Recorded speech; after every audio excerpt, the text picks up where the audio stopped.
I'm in line with the stars, I'm in sync with the earth. 10 toes deep, flower child from the turf. I never switch sides, like even when I die, I'ma ride for the squad, let her ties in the hearse. I've been on the vibe, kinda hard to describe. I'm in between, I'm good and it's fine, but I'm tired of the grind. Then I come alive in the night to realize I'm in the middle of the time of my life. I'm never so packed for the stack, never lied on the rap, got a bag from the way that I write it. Queen looking Tyson, do that ass survive, doing 80 to the house, then I hit her to the sky, change haters on a tirade, talking to the grip in the face, be still, let that hit stuff fade. We all want the same, and y'all want a meal in the safe, I wanna live like I'm trying to reach enlightenment. Trail spill from my lips, feel big from the bit, take a sip till I pass out. Try and get grit, but it don't make sense, cause you can lose life on this fast route. Yeah, turn thoughts to a cash cow. I might flip that to the glass house. I don't need the accolades, I'm in love with the chase. I just wanna eat, save a spot at the table. Beast with the slap, hit myself on the map. You long with the wind, but we knowing that it's capped. 5-hour flights, couple nights at the flat. To be real, couldn't see me making moves while I'm at. I'm still on the grind, limit time when I chat. Burning down sage, keep the demons away. When I write to give a piece of myself to the page, I don't do it for the praise, love, that's just how I'm made. Truth in the glass in the mirror. Yeah. Do it at me, old man, trying to pass in the fear. You're the first one to talk, but the last one to hear. Eyes blurry, but I couldn't see the ass, and he cleared down. Start to feel like I'm on one. Settle in, I'll be here for the long run. I'm a slave for the cash, got snakes in the grass, no brakes on the ad, but it's all fun. We done seen it all, heard it all. Heard enough, give me space before I murder y'all. 10 bad bitches here, I'ma curve them all. 12 missed calls, and I still made a curtain call. Here to light it up, lighten up. Hear I'm talking, they ain't right enough, tighten up. Everything that I came for, I left with. I don't bang sets, I just bang on the set list. Going past supper when I came for the breakfast. Put me in your prayers, I might put you on the guest list. Young niggas in the reckless, gold in my soul, got the same on the necklace, bitch.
Damas y caballeros, it's time. It's time.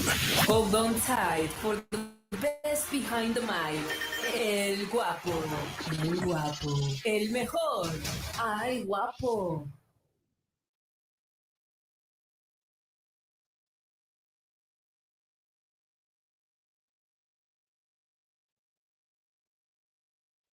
Yeah, what's good, team? Salute and salutations. Welcome to Beautiful Eyes, where the price for admission is your like and subscription. I'm your not so humble host, and this is Late Night with El Guapo. Woo! Let's get it, yeah! Oh boy. Oh boy, we have a good one for you tonight. I missed you all over the last week and a half. Your boy El Guapo's been busy, but I went out, I got the fresh cut. Look, I didn't even crash it down. Just so you see, I got my wig on. I got my wig on. The brothers are doing extra stuff to be cool these days, so I'm wearing a wig today. I hope you all don't mind. But such a pleasure to have you in here tonight, and we have such an incredible topic to cover this evening. And I got a surprise for y'all. Listen, y'all, I got a surprise. I'm not doing this one by myself. This one is going to be a collaboration between brothers that have truly made a dent in the universe when it comes to this male space, to the manosphere, the black manosphere in particular. And I've got to tell you, I am excited. I am so excited. Before I bring my special guests up, I need y'all to bring it in. Group hug. Group hug, y'all ready? Group hug, nigga. Come on, Craig. Team. So many times in life as men, we find ourselves in a situation where we feel like we're on an island by ourselves. And we're in a perpetual state of having to do whatever it takes to get to some semblance of peace. We're constantly fighting. We're constantly doing what we've got to do to get to what we've got to get done, to get to that next level. And what I will need you to realize, and it's something that Kevin talked about, it's something that so many of these strong brothers out here constantly are talking about, and that is the fact that, hey, you don't have to do this by yourself. You've got to partner up, you've got to get your network, and you've got to get in a situation where, look, we're going to make this happen by hook or by crook. And so what we're going to do tonight is I'm going to bring up several gentlemen that are going to talk about making it to the mountaintop and getting to where we need to be and how we can actually get there. I know it seems like El Guapo, you're talking in circles. Listen, I'm not trying to spoil it, baby. I'm not trying to spoil it. I need y'all to pay attention. But glad to have y'all in the house. Make sure you hit the like button. I'm going to bring up my first guest of the evening. He really needs no introduction, but I'm going to tell you something. They call him everything from Yoda, Jedi, Sith Lord, and he has his sidekick in hand, Chewbacca, my main man, Theo Waff. What's good, Theo? How you doing? I'm good, I was brother. I was thinking you so you got a hairpiece. I was thinking maybe I should put my hairpiece on. You should, man. You should. Look. So I'll put them on like right here. This will work. Right? Shout out to the hairpiece. Shout out to Chewbacca, man. Theo, it's so good to have you in the house, man. So good to have you in the house. When my other brothers are ready, go ahead and cam up and we will bring you up. But I want to talk about something because, Theo, your story is so prophetic, right? And a lot of people know where you are. A lot of people know how you got there.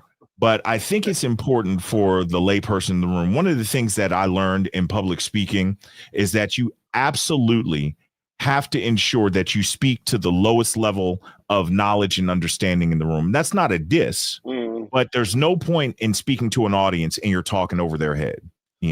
All that does is glorify and edify the speaker, which doesn't accomplish the mission. So what I want to do is give you a couple of minutes, man, and talk about where you were.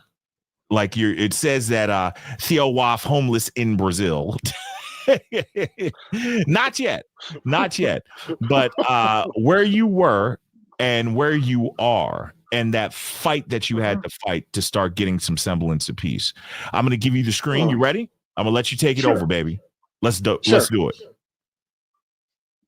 So I returned to, I had an IT career in Japan. The recession in 2008 pretty much destroyed me. And I lost nearly everything. So I had to return back to the United States. Here in the United States, I actually got to such a bad financial situation. I was actually homeless for a while. and I had cancer as well. So this was not fun.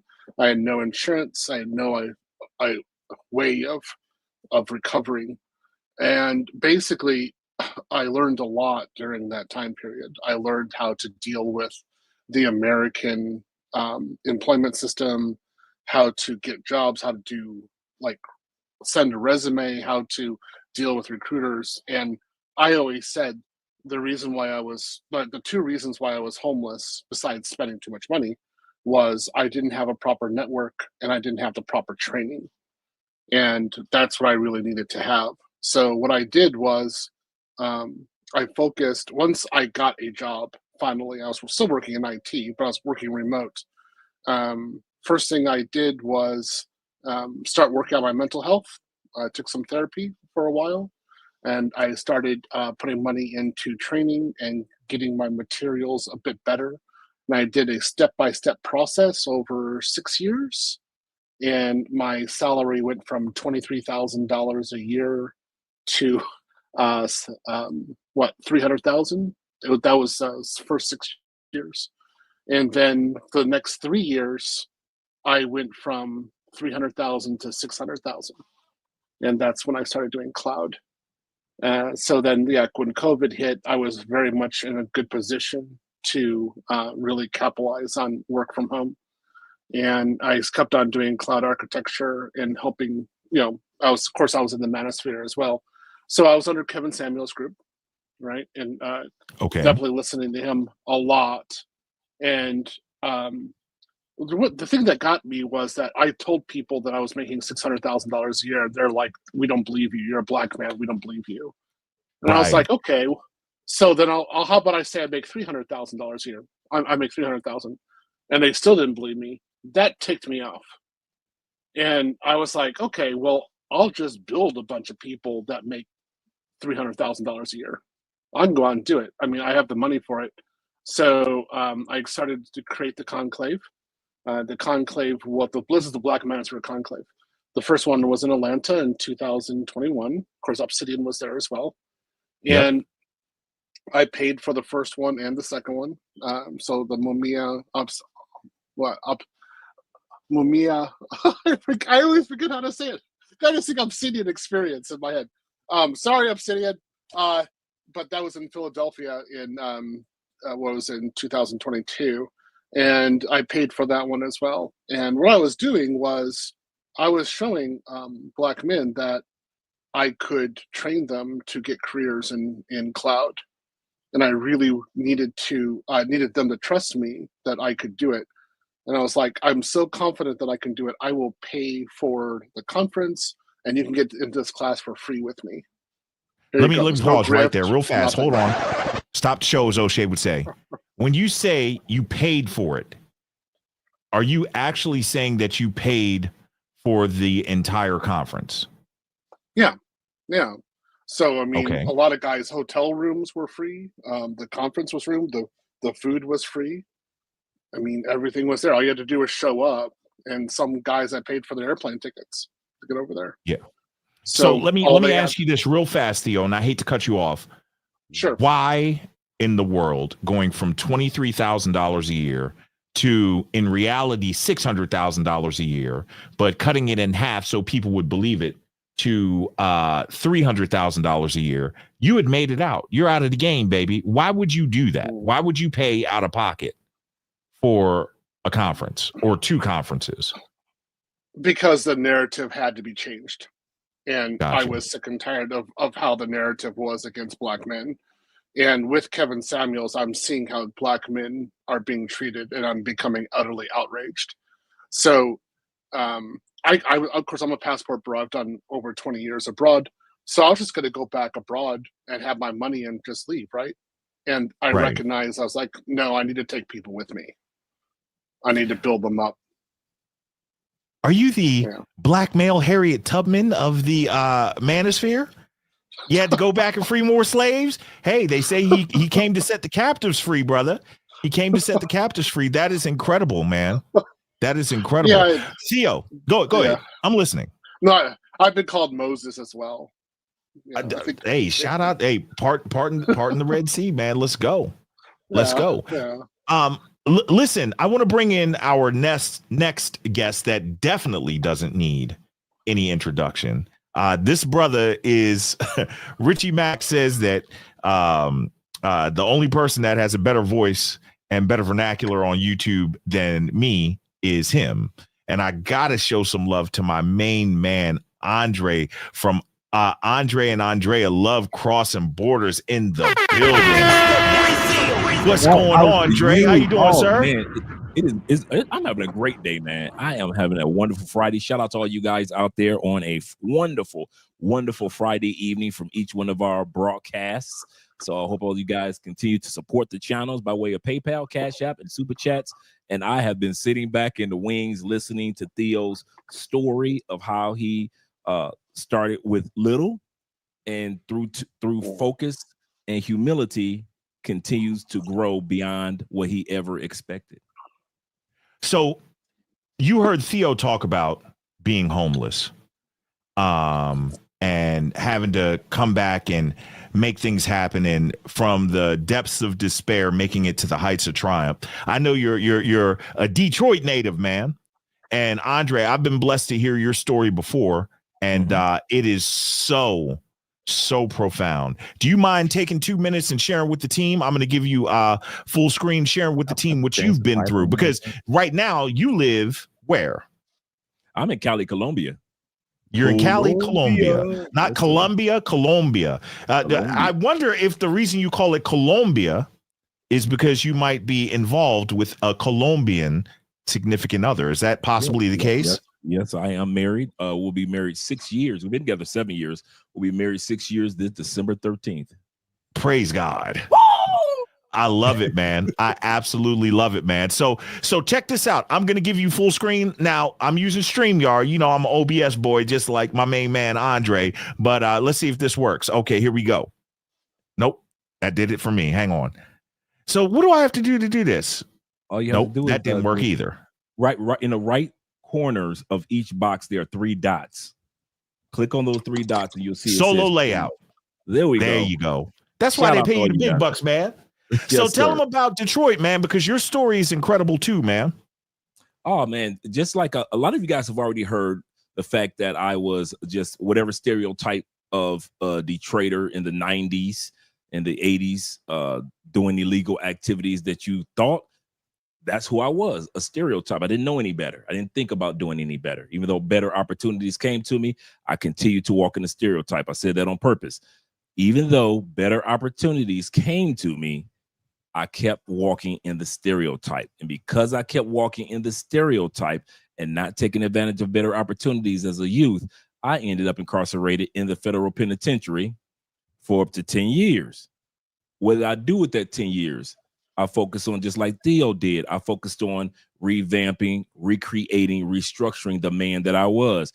Theo used therapy. I used spirituality. Theo used education. I used education and insight to make me a better man as well. So when it comes to, if you think that you are at a point in life, no matter what age, no matter what stage you are, that it's a too late moment, or that life is not going to turn around for you, or that you've lived the last journey or written the last chapter of your life, we are here to tell you, you're just in the middle of the book of the chapters that you're going to write when it comes to your life. And so it is with mine. So it is with yours. If I can overcome 10 years of incarceration and frustration and begin the process of living in another country, getting married to a wonderful woman, shout out to my wife, Andrea, and see you guys and meet all you guys down the turnpike, I know that you guys can do the exact same thing by way of tech and other opportunities. I had myself muted. That's what I'm talking about, Dre. That's what I'm talking about. And see, people don't get it. They don't understand, man. They don't understand how serious it is. Every man thinks, my mentor, shout out to the Derek Tucker. Shout out to Derek. Good man. Mm-hmm. Yeah. Good man. Y'all both met him at the conclave last year. Shout out to my mentor. He has a saying, everybody's got a sob story. What are you going to do about yours? Mm-hmm. Like, Dre, you didn't even tell the story of the accident and all that stuff, man. You ain't even tell that. When I got hit by a car at 7 years old. Yeah, exactly. 3 years in the children's hospital. I couldn't walk for 3 years from the age 7 to 11 years old. They had to restructure my body in more ways than one. I mean, everything from almost drowning at 15 years old, and they had to resuscitate me, to dying on the operating table during the surgery after I got hit by a car. At 7 years old, I died on the operating table, and they brought me back to life. And, just everything from when you think everything is going good to a few years ago, we lost 5 YouTube channels in one day.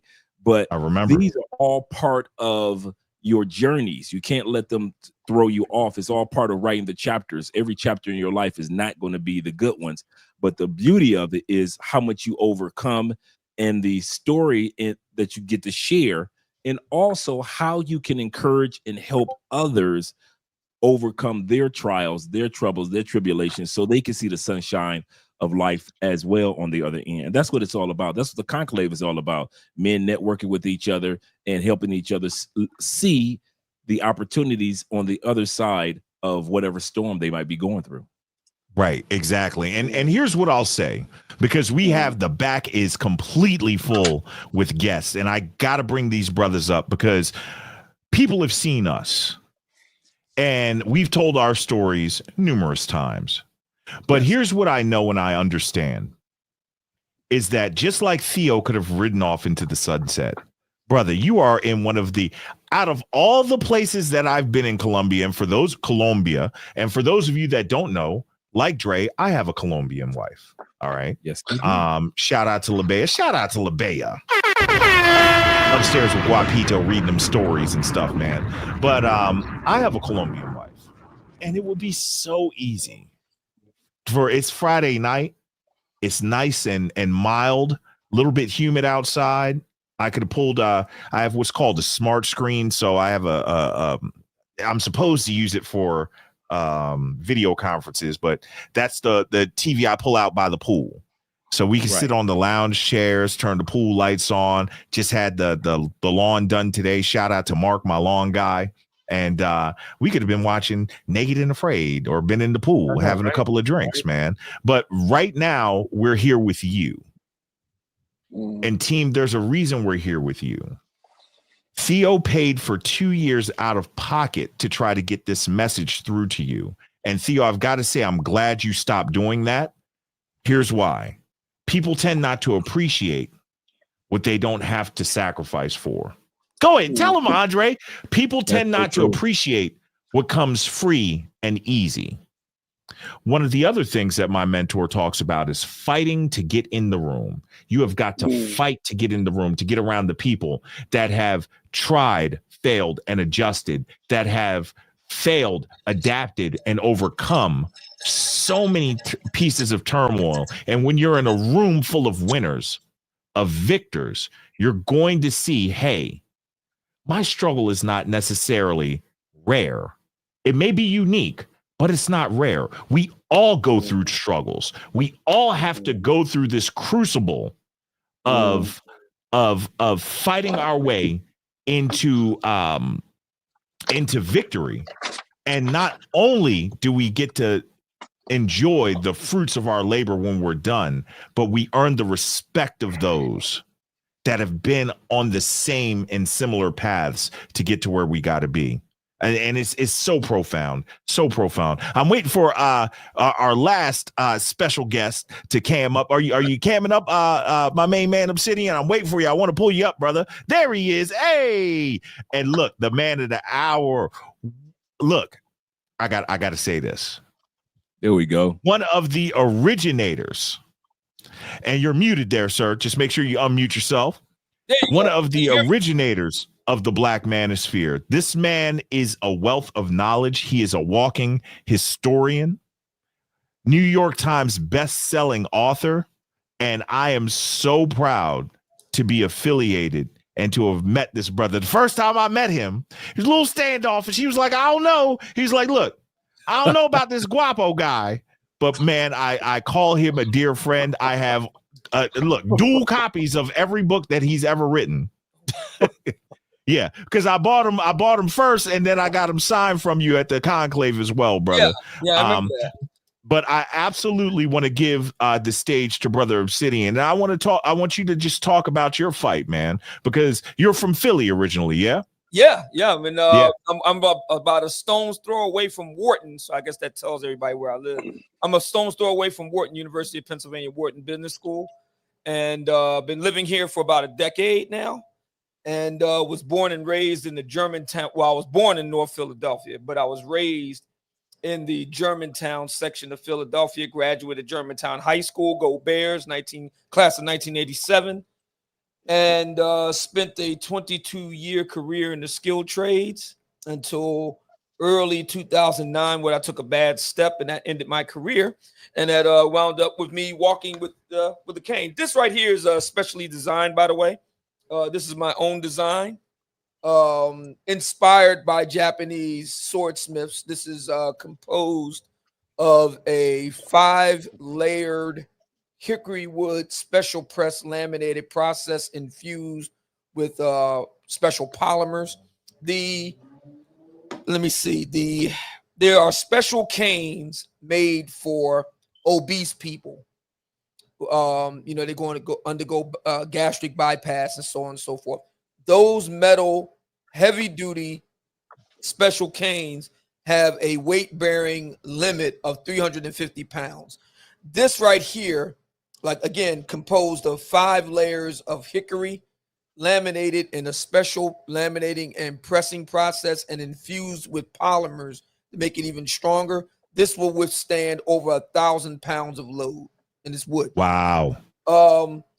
It has special design elements. If I flip it here, you might be able to see that. I don't know if the camera picks up on it, but there's a angled edge along here, which mimics a sword's edge. The reason why it's like that, so a lot of people say, "Oh, you got a sword in the cane." No, this is the actual sword part. And the reason why is from a kinetic physics standpoint, all of the kinetic impact is focused on a small area. If you take kinetic impact and disperse it, it like I said, it disperses the impact. But if you take and focus it all on one specific point, you increase the kinetic impact. So there's that. Have special grips along here and a widened mouth of the cane for grappling moves. This right here is a bevel chisel that you can use like a tomahawk. I call this Gentleman Jack. I had it specially designed by my cane master. It's my own special design. He put it all together, but it's my own special design. And this comes from a result of all my years in industrial mechanics, pneumatics, hydraulics, bonding science, structural integrity, understanding all that stuff. So that's what it is right there. It's not. That's incredible. Brother Obsidian, let me ask you something, man. Yeah. The top of that cane reminds me of the Eye of Ra. Was that intentional? Yeah. No, it wasn't. It was all functional. This was based on the derby canes that gentlemen would carry in a previous era. I just took and weaponized it. So I got you. Beefed it up, weaponized it. This is all functional. This right here is a wide mouth that I can use for hooking and grappling moves. And like I said, this part down here is an actual chisel, like a tomahawk. Right. It's actually, it resembles like a skull crusher on the back of a military knife. Correct. Yeah, that is impressive, man. And it's almost like the Damascus steel of canes, bro. Right.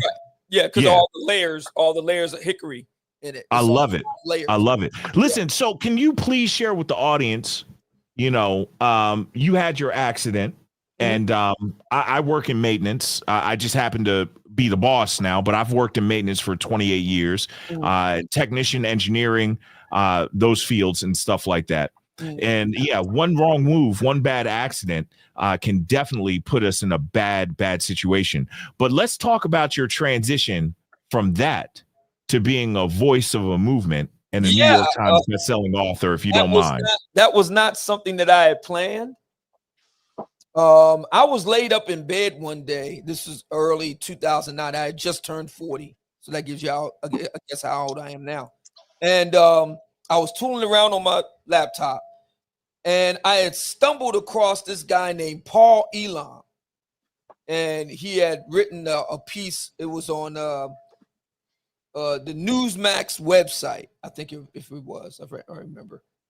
And I was reading that, and then it kind of intrigued me. And it was about men's rights and the issues that men dealt with. That led me to Dr. Warren Farrell. He's done really good work. I hope I meet him someday. And that led me into, kind of tumbling down the rabbit hole of what we call the manosphere. And I got really hooked on it, and I started posting on other people's websites. There's one website in particular called Royce in DC. I started posting over there, and that's how I ended up getting my name. Obsidian, the guy over there kind of dubbed me that. And the rest is history. I started writing my own articles, blogs and whatnot, appearing on the Spearhead and then Malafide. And eventually I started writing for Voice for Men, Paul Elam's website. And then I started writing for Roosh V's website, Return to Kings. So I was pretty much everywhere, the Good Men Project. And I remember one day sitting in my lady friend's apartment. Her condo, she was in Jersey City. And she lived in Jersey City, but she worked in New York. And I was visiting her in the fall of 2009. And I said, I know what I'm going to do. And I know what the next phase of my life is going to be. She said, okay, what's that? I'm going to be a writer. I'm going to be a blogger in a manosphere. And let's go. She kind of looked at me. She didn't say anything. She just looked at me. And she got up and calmly walked over to me. I was in the kitchen area. She was sitting down in the living room. She just quietly got up and walked over to me, put her hand on my hand and said, if you're going to do this, I only ask one thing, just be successful at it. And so I always kept that in mind. It's like, I remember it like it was yesterday. She's been a fly on the wall for all of this. She definitely has her own thoughts and views and seen me kind of go through ups and downs. But she told me just the other day because, I got a new book coming out on Kevin Samuels. And she saw the proofs to it. I have the video right here waiting in the wings to show everybody. And she told me how proud she was of me. And that really kind of touched me. So yeah, I mean, you can turn your life around. Kevin talked about the need for Black men to reinvent themselves and don't listen to anybody try to prevent you from reinventing yourself. I'm always reinventing myself all the time, always looking and tweaking on things. I see what happened to me as a challenge to get better, not a setback. And as a matter of fact, Theo is our chief technology officer. I see myself as our chief innovations officer. One of the things I want to do because a lot of veterans out there, thank you all for your service. I come from 2 generations of Marines myself. A lot of people don't know this. Black men lead the country in physical disabilities. All of it work related. Oh, wow. I don't know if people know that or not. We lead the country in that. And so what I think God kind of gave me this opportunity to kind of apply my mind to solutions for men. So this is not just a mobility aid. This is a wink nod mobility aid. Really, it's self-defense, which can bespoke Yeah. Self-defense weapon. Yeah. Yeah. This is it hides in plain sight. And one of the things I want to do moving forward is to extend on this, because I do have a book written about Cain and self-defense, which came out of the conclave. It came out of my presentation. It was so well received that I decided to make it into a book. But another thing I want to work on is other self-defense applications, self-defense clothing, self-defense prosthetics.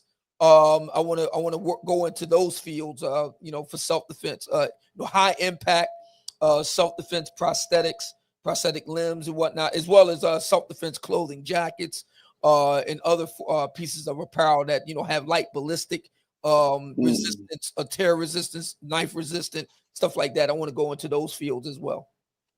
Let's go. Let's go. Shout out to Obsidian, Mumia Obsidian Ali in the building, man. Thank you so much for sharing, bro. And this is, I want everybody to understand the common theme here. We all have been through it.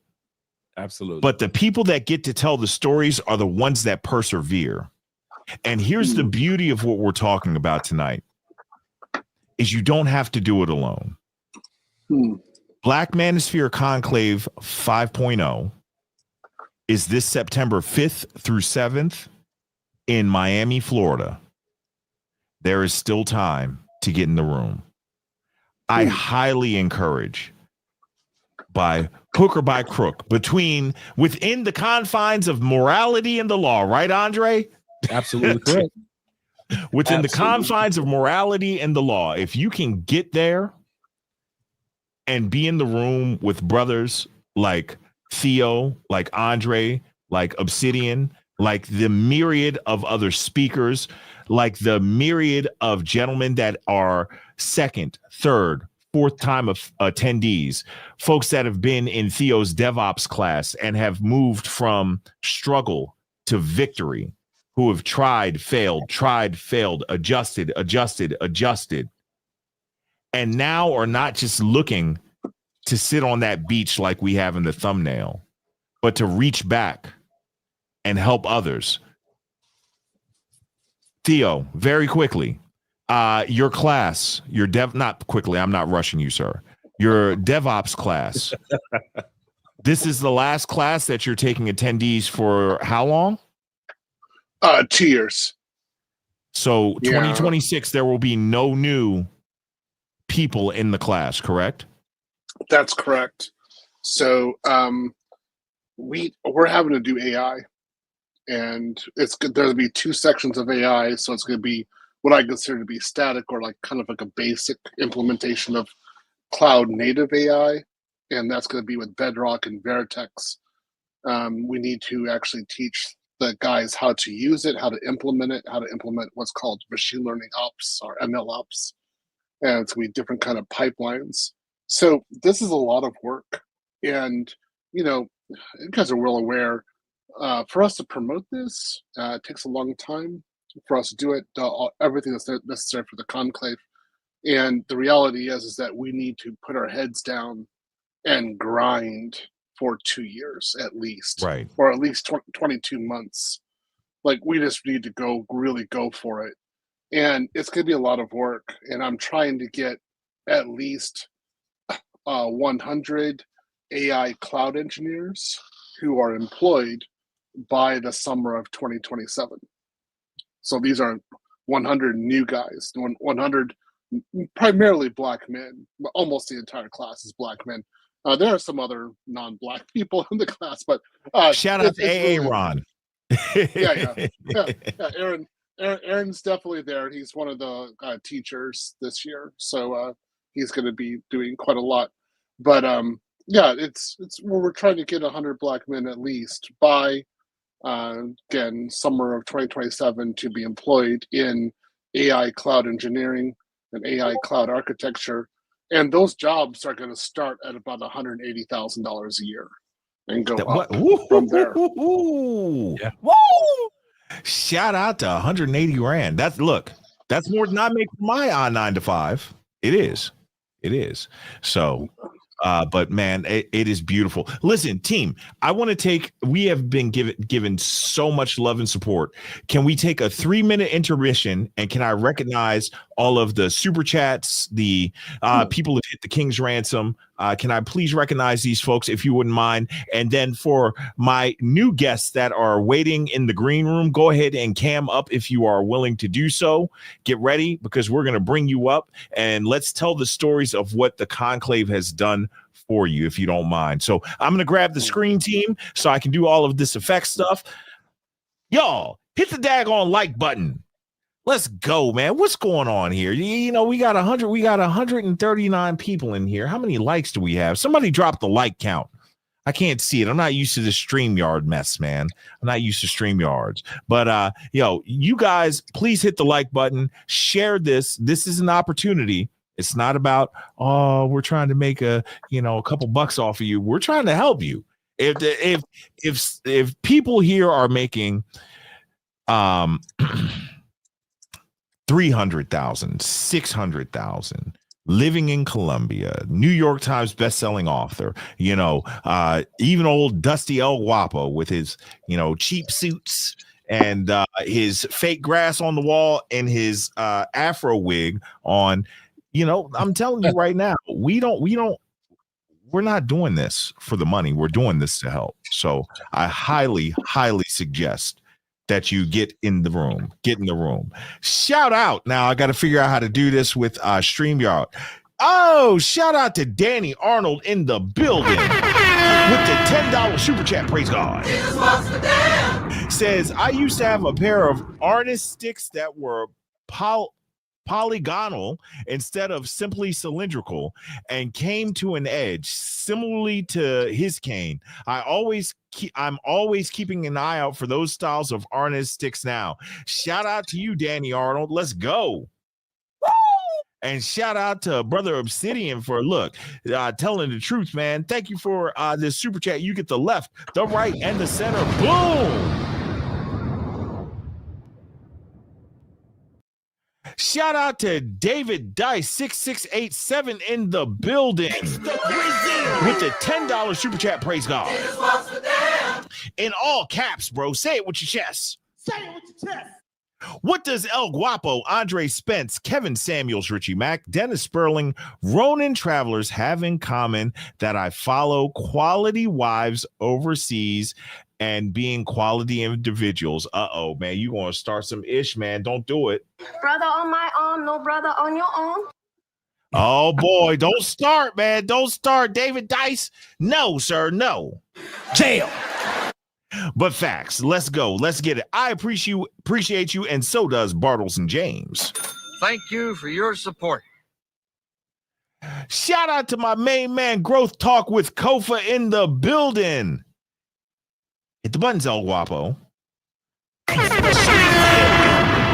With the $5 super chat, praise God. In the name of Jesus, praise God. Let's go, Jesus. And Ned's going to play the bomb again. We're going to stay until Jesus plays. Let's go. In the name of Jesus. There we go. Simply for the love. That's what I'm talking about. Woo! That's my dog. My nigga. If you all are not subscribed to my main man Growth Talk with Kova, go over and subscribe, like, share, leave a comment, and tell him your boy El Guapo sent you. Let's get it. Bang.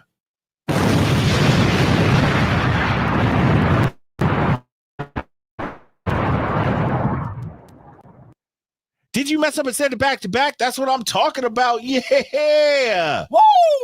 He sent it back to back, man. What does the lead attorney say? I love it when y'all mess up like that. If you don't know who I am, mucho gusto. Shout out to Grow Talk with Kofa with the back to back. Let's get it.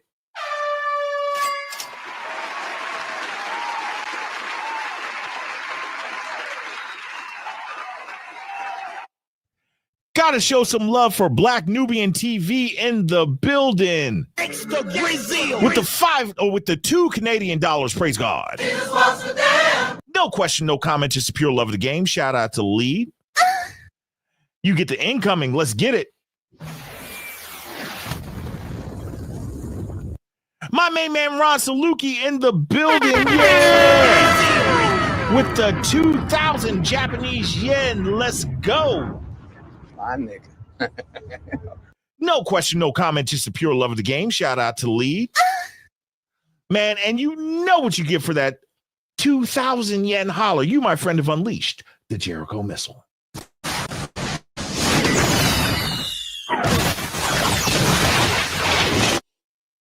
Shout out to Mr. E 1976 in the building. Yeah. With the $5 super chat, praise God. Says, here's to the tip jar. Thanks for everything you do, El Guapo. Stay pressing forward. I'm going to do my best. Salute to you, Mr. E 1976. I appreciate the love and support. You get the Berserker Ball. And This is not a test. This is your emergency broadcast. Shout out to my main man Jim 1263 in the building. Weapons of class 4 and with lower the $100 King's Ransom. Praise God. Let me see if I can pull it up. I don't know if it's going to pull up on StreamYard. Come on, StreamYard, work. StreamYard is so stupid. But I appreciate you, StreamYard, for working for this multi-stream collab. But I'm mad I can't pull up my King's Ransom. Y'all are trying to keep the money under wraps, man. I don't appreciate it, and I don't like it. But I am going to take the time and read Jim 1263. Shout out to Jim 1263. He's my man, yo, right? Pause. No Diddy. Take that. This is my guy right here. Says El Guapo, Theo Waff, and Andre, much respect for you all.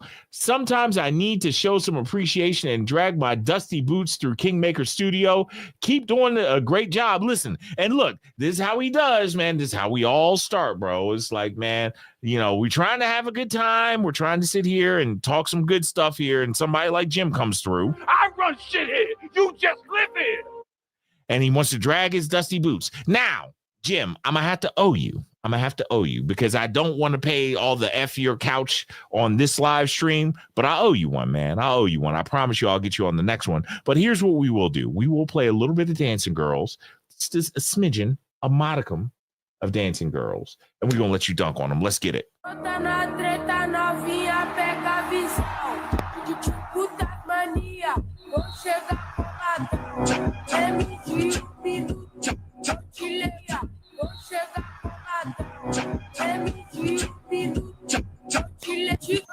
treta novinha, pega a visão.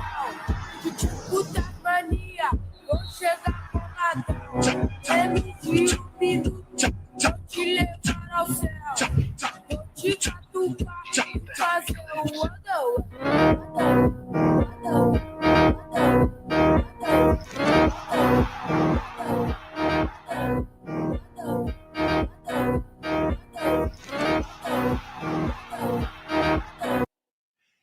Yeah, shout out to y'all. And thank you so come on, stupid thing. Push the buttons, El Guapo. But shout out to my main man, Jim 1263 in the chat, man. I appreciate you so much, my brother. And you are definitely tonight's stream sponsor. Let me see if I can do stream sponsor. Can I do it? I don't know if I can do it on here. We're going to try it. Let's see.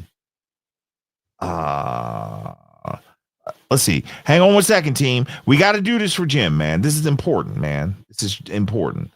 Let's see. Jim 1263 in the building. Let's see if we can get it done. Shout out to my main man, Jim 1263 in the building. Guess what, bruh? You just might be the one.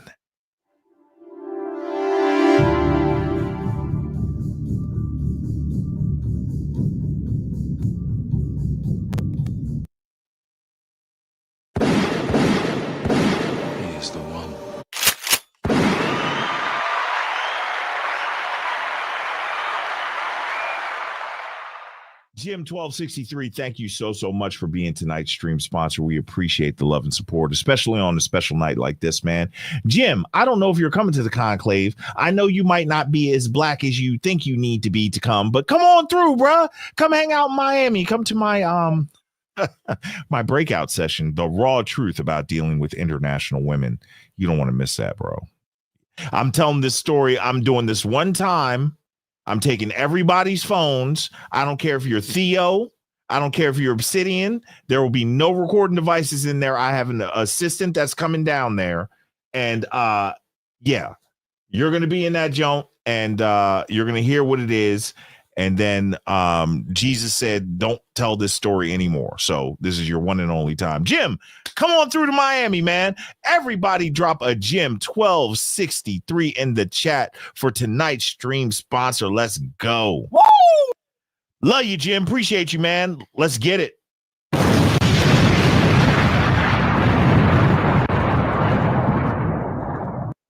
All right, team. Listen, I see all the other love and support. I see y'all in there. I see y'all, baby. But guess what? I learned from the best. Shout out to the lead attorney. When we get love and support like that, we have got to get right back to the content. So here's what I want to do. Theo has been kind enough to get some of his students from his DevOps class to come through and talk about their experience and where they've been and where they are. Theo, what I'd like to do is bring them up one at a time. Does that work for you, bruh? You're muted, brother. You're muted. While Theo is muted, let's do this. While he's muted. I need everybody to make sure that you go over to blackmanosphere.com and check out the website. Our main man Shannon and Theo and all the others. Look at these two handsome brothers right here. There we go, Pause, right no there. Diddy, no Diddy. Take that. Boy, Dre. I didn't know Dre was that tall. Hand.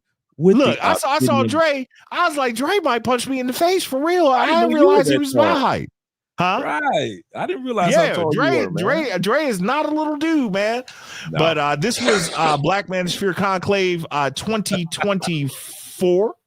Last year, we were in Houston, Texas, and it was a great time, man. Look, Dre and I got to have a drink together, and look, we shared some tips on the in honor of Kevin Samuels, the extra fragrances, the special fragrances and stuff. But make sure you go over and check out blackmanosphere.com.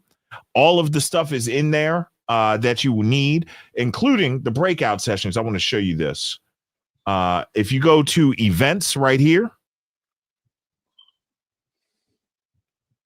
and you go to the I might have lost. Shane's gonna be mad at me. Where is it?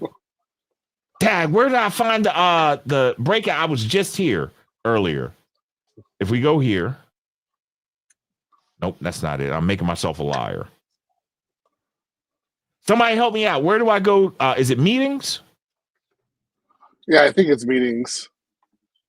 Pretty sure it's there. Yeah. No, this is last year's. Go back to the home page and go to events, and then right there, Okay. that's the Miami. Okay, here we go. And you got the membership, and it's events on here. No. Go back up to the top. Okay, See and then that? go events. Right there, yeah, hit that. Now, hang on. Stop right there. Now, right here on the left-hand side, the purple. Go down. Right there. Click Right on here? it. This right here? Yes. Okay, here's the passes. Oh, they have another page, though. They got another page that has all the breakout sessions.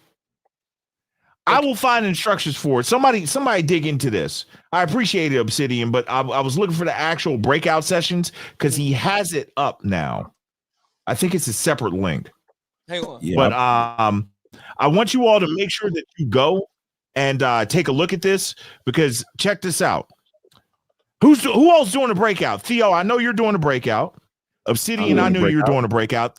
Andre, you got to do a breakout, bro.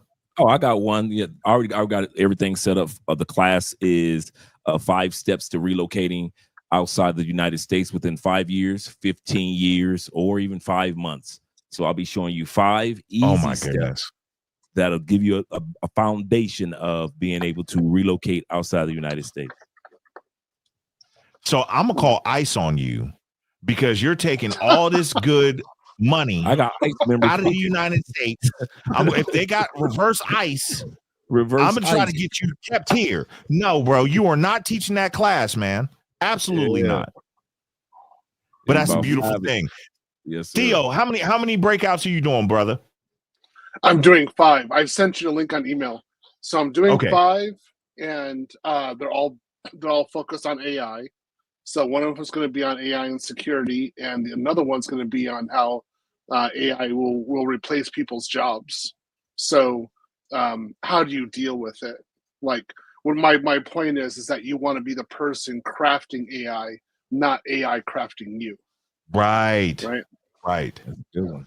Okay, I love it. I absolutely love it.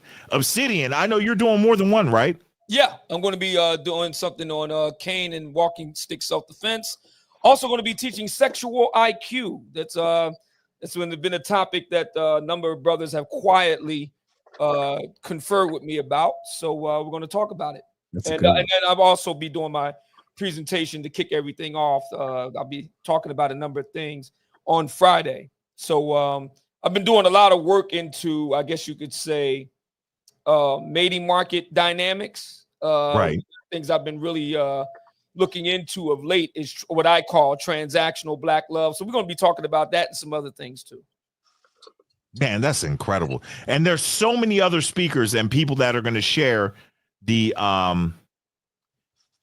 intimate details of how to get to where you want to be when it comes to accomplishing certain things. And these breakout sessions are awesome. And one thing that's really cool, if you happen to be in the Fort Lauderdale, Miami area, Pembroke Pines, what have you, and you are not registered for the conclave, you can still sign up for the breakout session and you can still attend.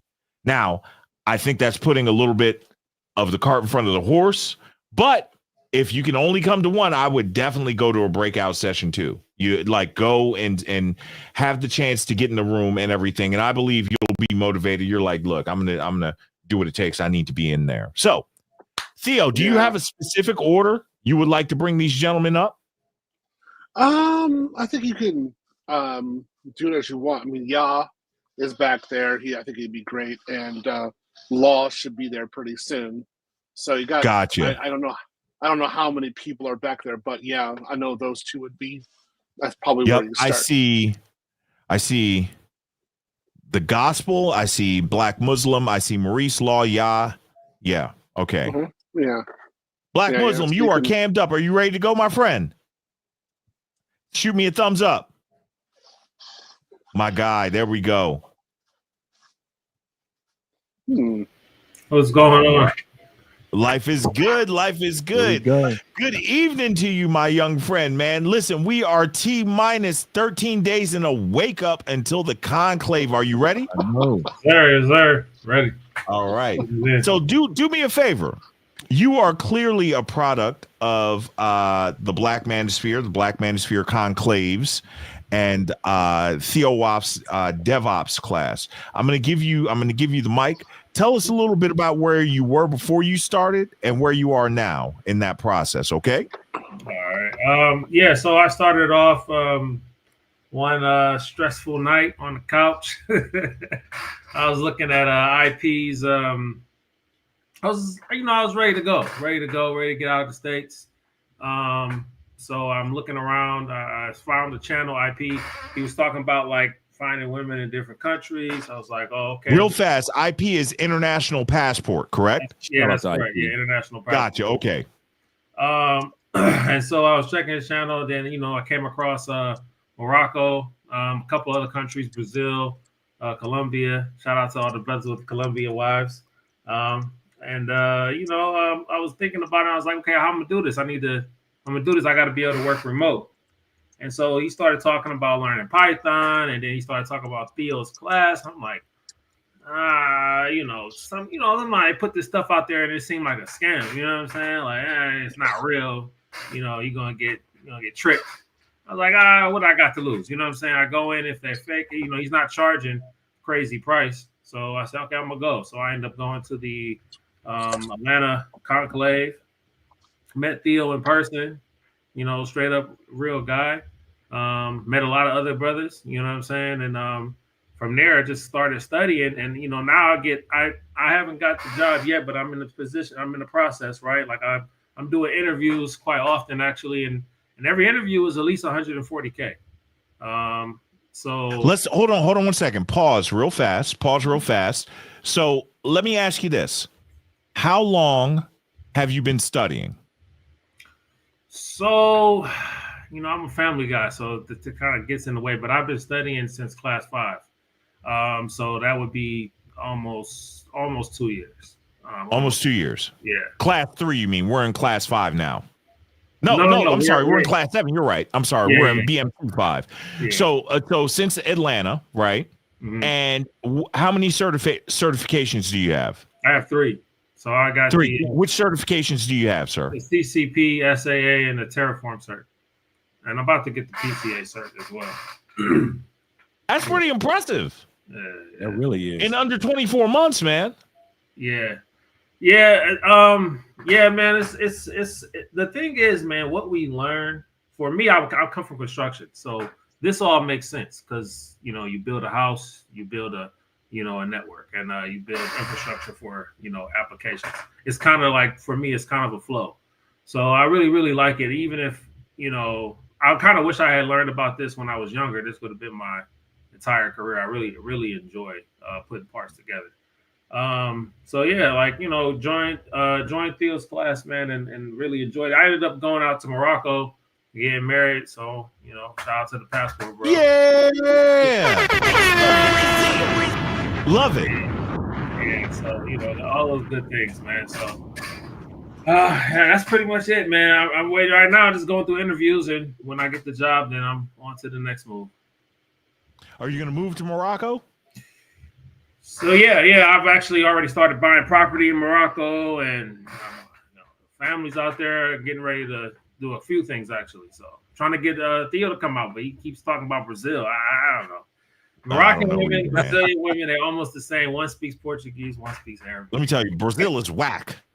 LeBay, you listen, Brazil is whack, and I hate it. Okay. So tell us this, Black Muslim, if you don't mind sharing. How old are you, sir? I'm 39. Yeah, just turned 39 years old. Yeah. You are sub 40. Yeah. About to be able to make the top 2% of incomes on Earth remotely, no matter where you live, and you got that skill in under 24 months and 3 certifications under your belt, about to get your 4th. Is that right? That's correct. That's correct. Yes, sir. I'm going to ask you a difficult question, okay? And I want you to be honest. I'm serious. Look at my face. I'm gonna do the serious El Guapo military face. I'm serious. Check this out. Where would your life be if you had not taken the step to go to the conclave 2 years ago, 2023 in Atlanta? Did we meet? I was there. Yeah, we met. We met in person? Okay. Yeah. I was drinking a little too much at that conclave. Yeah, you were working on your boy. You and Richie Mack were doing an after. I ain't gonna talk about it because it's not. Look, we were all outside. Yeah. We were smoking.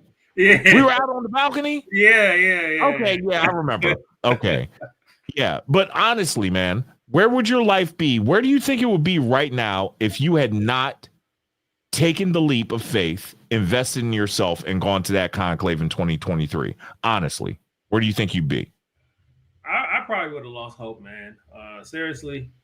I was doing construction, and I was dealing with Spectrum as well. So I was a contractor for Spectrum and doing construction.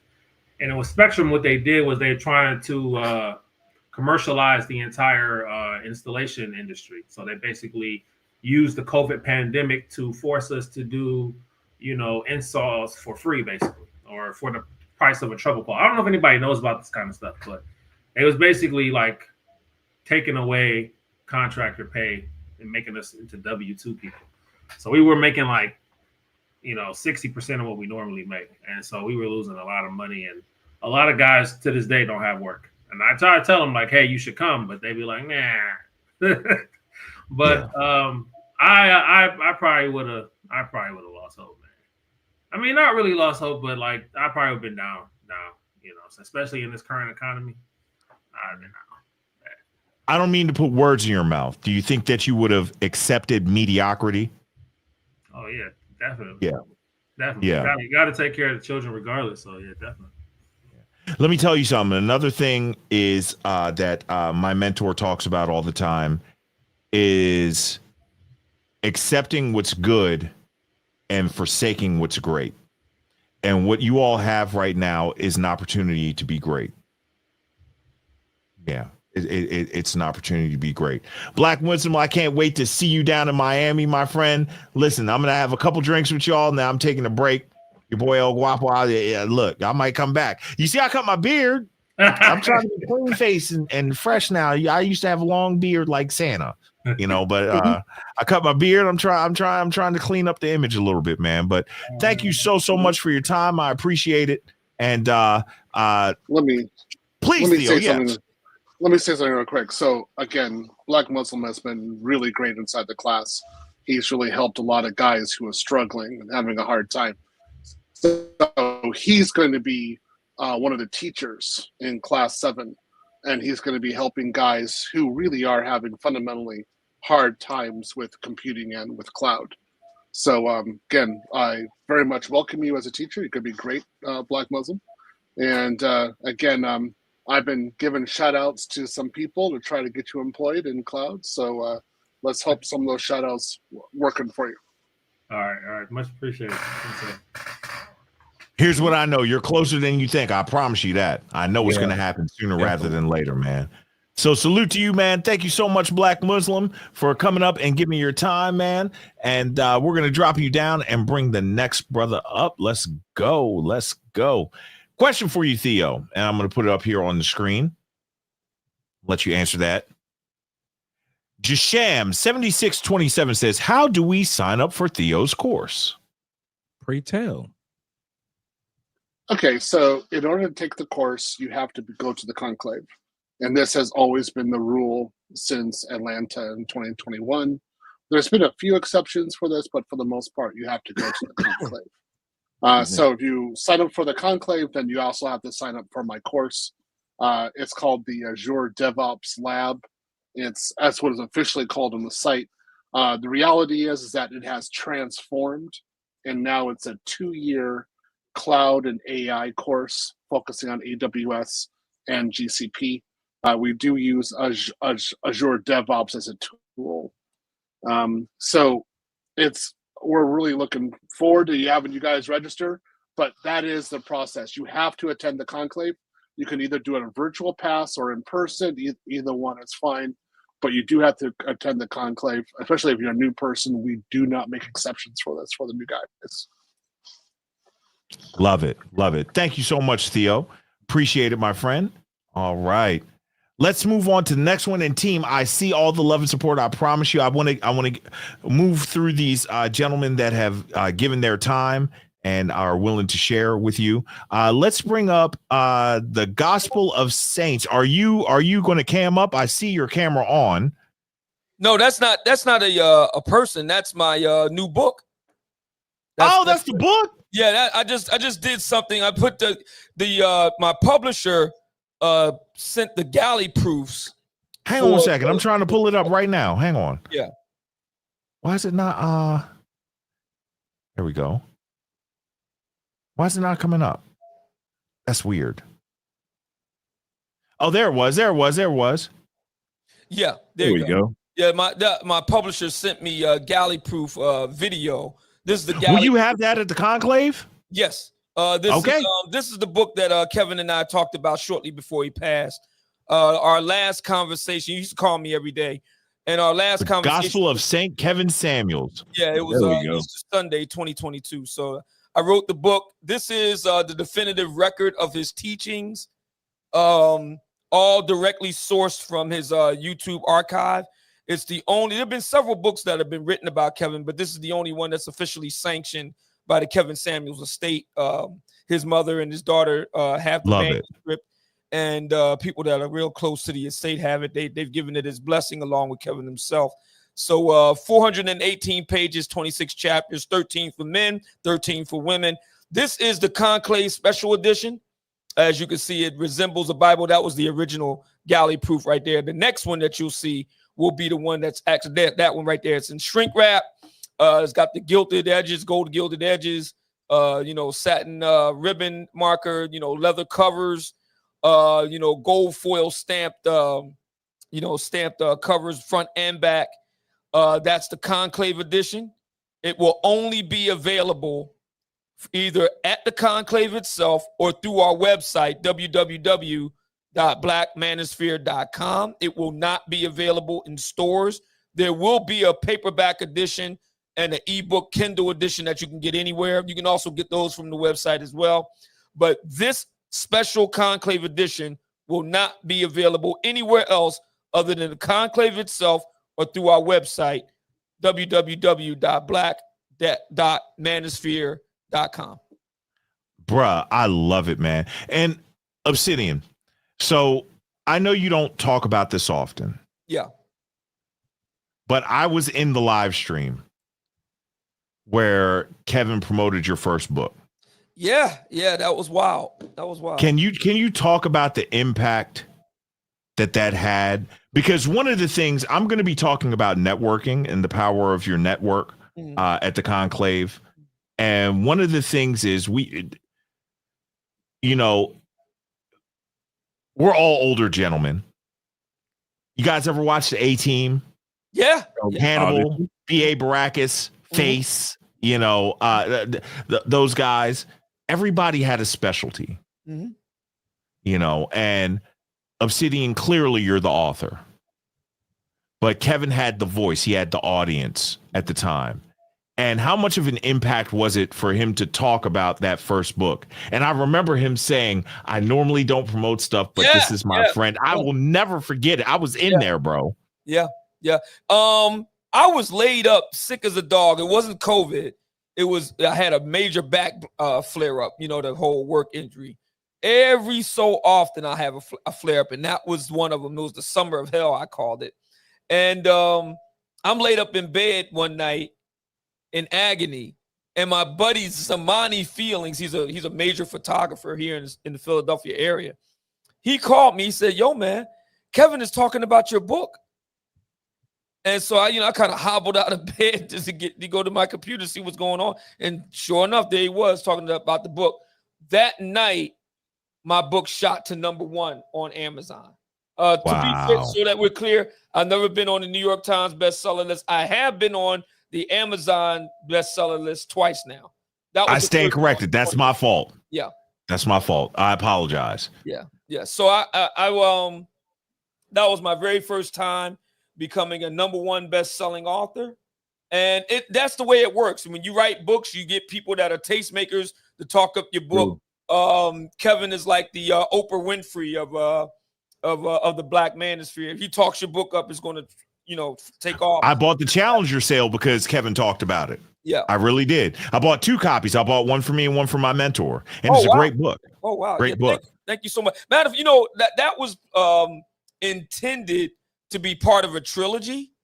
That's why I've written it in mind. It was going to be 1,500 pages of state-of-the-art, cutting-edge game for Black men in the 21st century. Volume 2 and Volume 3 will be dropping in the next year or two.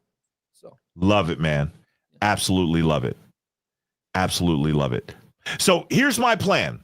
We're going to do another interview, and then we're going to do some super chats. But I have interviewed the first person. Theo, I would like you to talk to Ya. Would you mind? You're on mute, sir. Oh, man. Daggone it, Theo. Sure. I'll do it. Sure.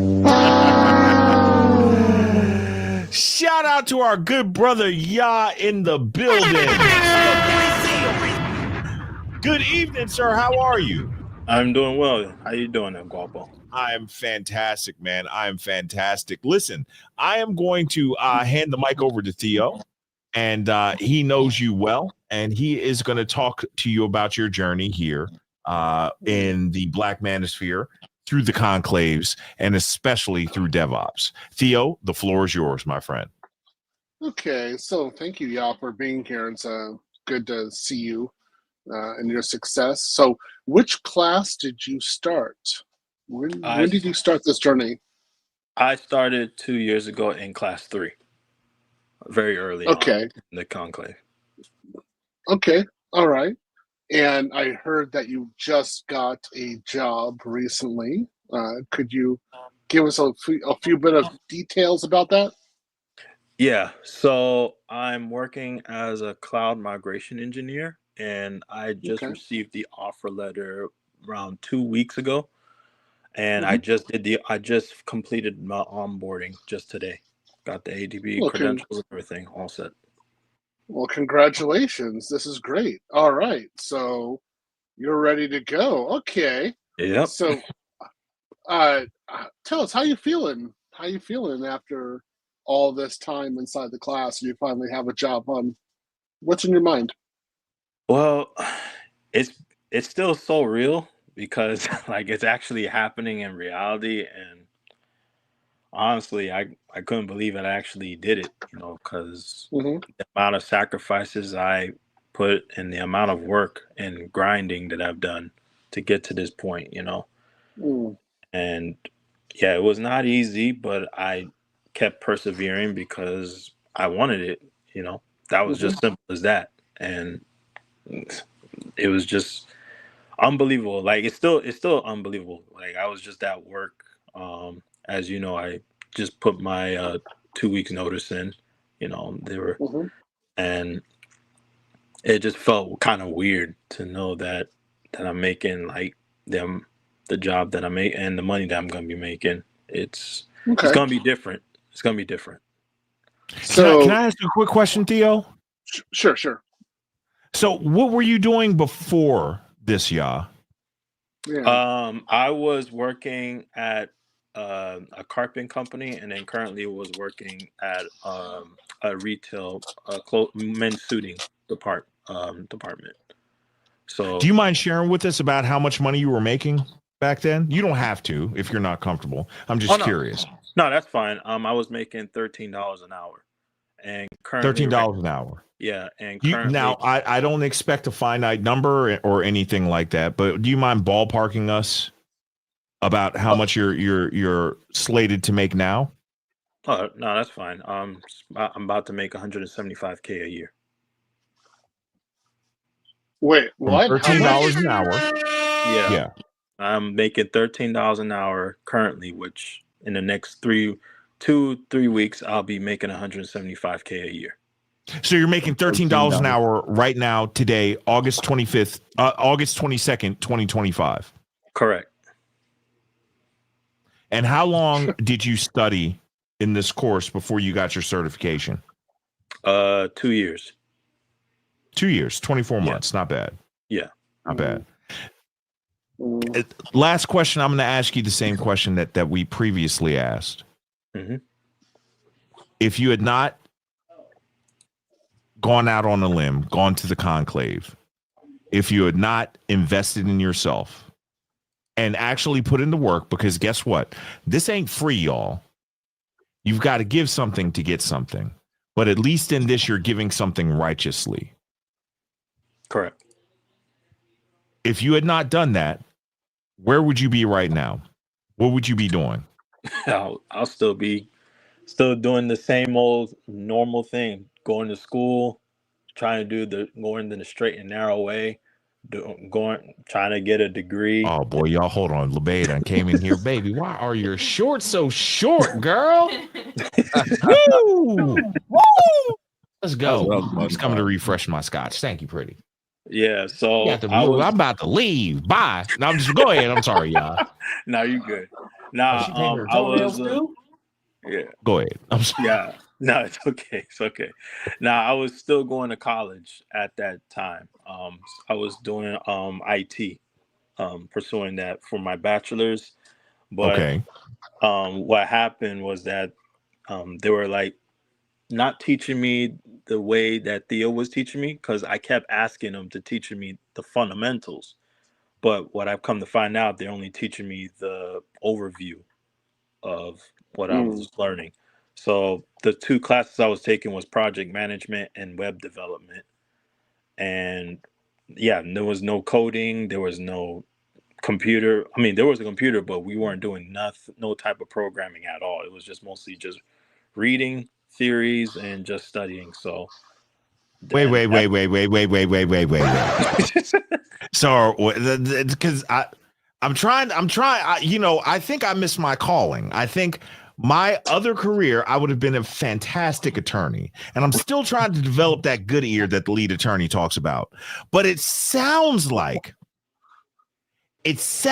what you're saying is you are getting a better, more practical and applicable education in Theo's DevOps class than you were getting in a traditional college or university. Am I reading that right?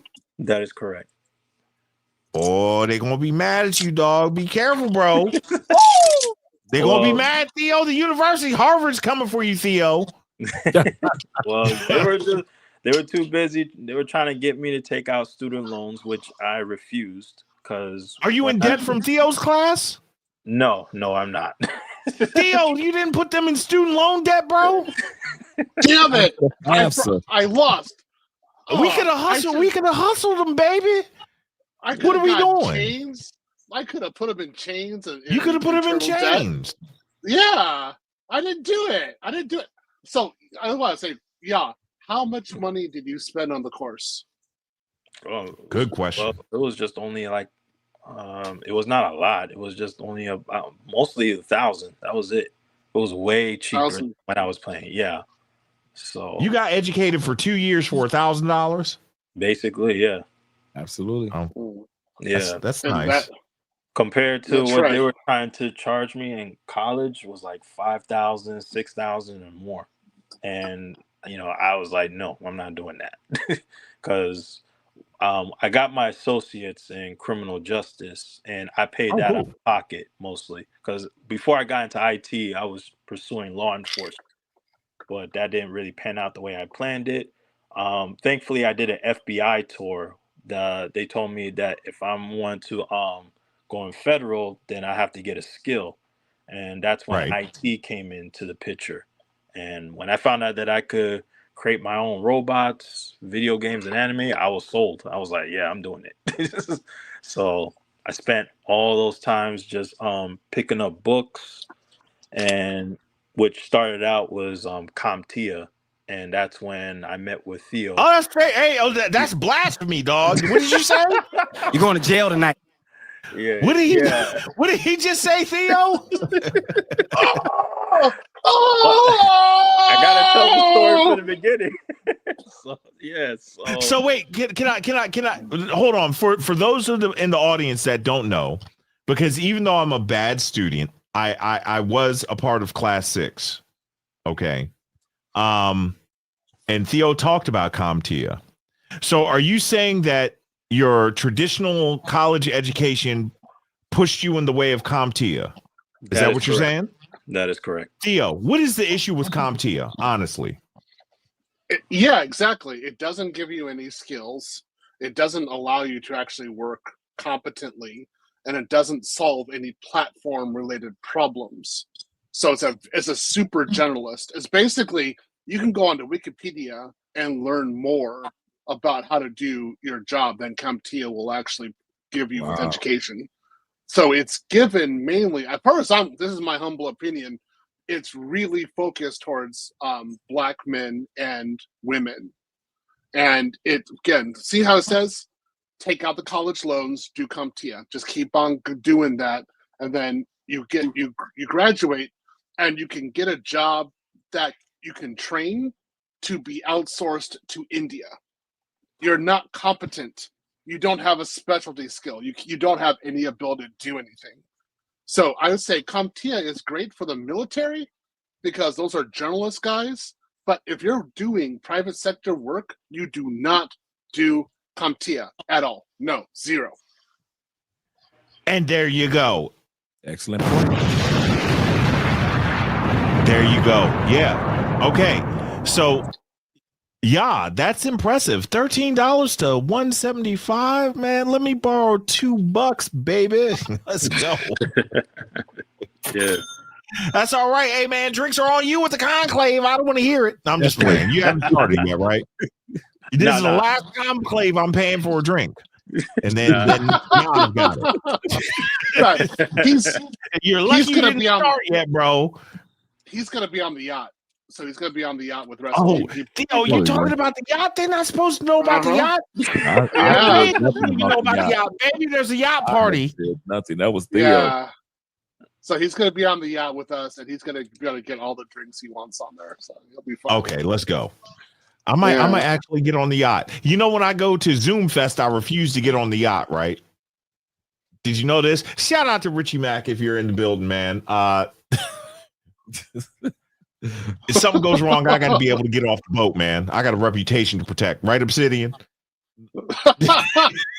That's why I never get on the yacht at Zoom Fest, man. Yeah, I never get on the yacht. I'm like, I got to be able to get off, bro. Yeah, now I want to jump into the bay of Pattaya, and try to swim home. So, but yeah, thank you so much, my friend. I appreciate it. Congratulations on your impending and continued success. Theo, great interview, my friend. I appreciate it, man. And I'm gonna we're gonna explode you. I'm gonna give you the book nuke. Let's get it. Yeah. Thank you. I'll see you guys at the conclave. Yes, sir. Yes, sir. Team, Everybody want to take a 5-minute bathroom break? I am going to go through our wonderful super chats and everything. I will take over the screen, and then we will get back right back to the interviews. Let's go. Let's go. Where did we leave off? When last we left off, hold on one second. We're going to do, I need some, what do you call it? Soap opera music. We're going to do this. Last on the World Turns. Here we go. Let's see. Where did we leave off? We got Danny Arnold. Shout out to Lavelle 90XX in the building with the $5 super chat. Praise God. Says, shout out to you, brother. You motivated me to move to Cali, Colombia. Yeah, let's get it. Woo!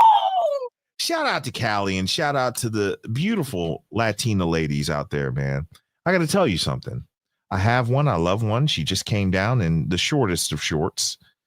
She's trying to get Guapito a little brother. Baby, no matter how hard you try, no matter how many times you make me engage in trying to make a little brother for our son, you got to remember, I got a vasectomy.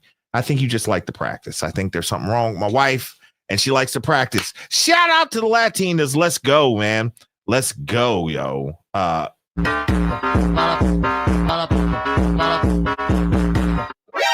Nani? Tingling.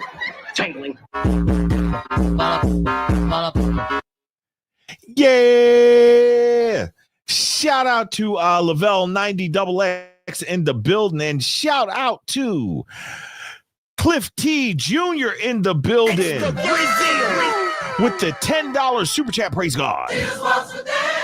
Says, Guap, I emailed you about doing a day in the life video of you before and after the conference. I'm in Miami. Let's do it, bro. I get in on Thursday evening. I'll find your email. We'll talk. Let's do it. If you're going to do all the AV stuff and you just need to put a mic on me, we can do it. That's cool. Let's do it. I'd love to. And I'll let you know where we're staying and stuff. And yeah, we'll make it happen. Don't listen, man. Cliff T Jr., don't be a weirdo, bro. I know you're not. I'm just joking, but I'm serious, man. I just, I got to protect the wife and my son because they're coming down. But let's make it happen. I'd love to do that. Shout out to Cliff T Jr. in the building, man. Woo! Appreciate it, my man. Let's get you. What have we not done? The kamikaze.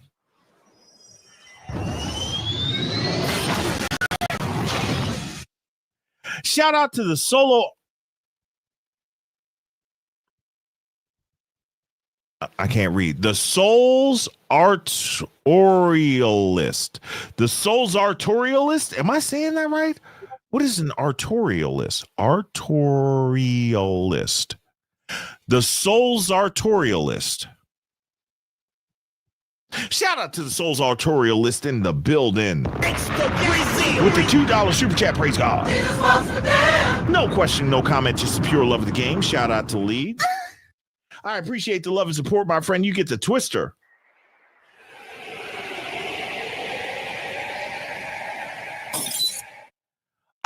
Shout out to my main man, Blue Baggins in the building with the $10 super chat. Praise God.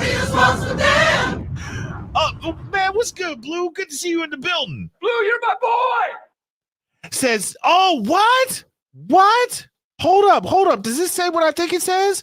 What? Passed my private pilot license check ride today, and Guapo streaming. Ninjas living the dream. Let's go. Shout out to you, bro. I did the triple and you couldn't even see it because I'm let's go. Shout out to my main man, Blue Baggins, passing this check ride. Blue, let me ask you something, man. I gotta ask you something, Blue. Now, Blue, I hope you didn't mess it up. I hope you weren't like this, man. I hope you didn't do this.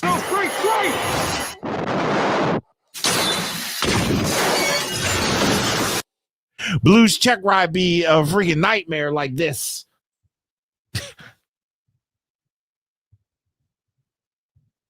It's not doing it.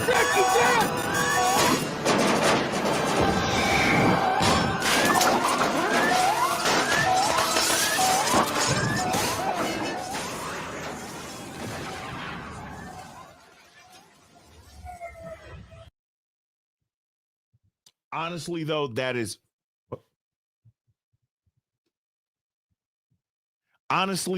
a huge accomplishment, Blue. Salute to you, my friend. That is so awesome. Man, that is so dope, bro. I'm so happy for you, man. You get the airstrike, bro. Everybody drop a Blue Baggins in the chat. He did his check ride today. That's what I'm talking about.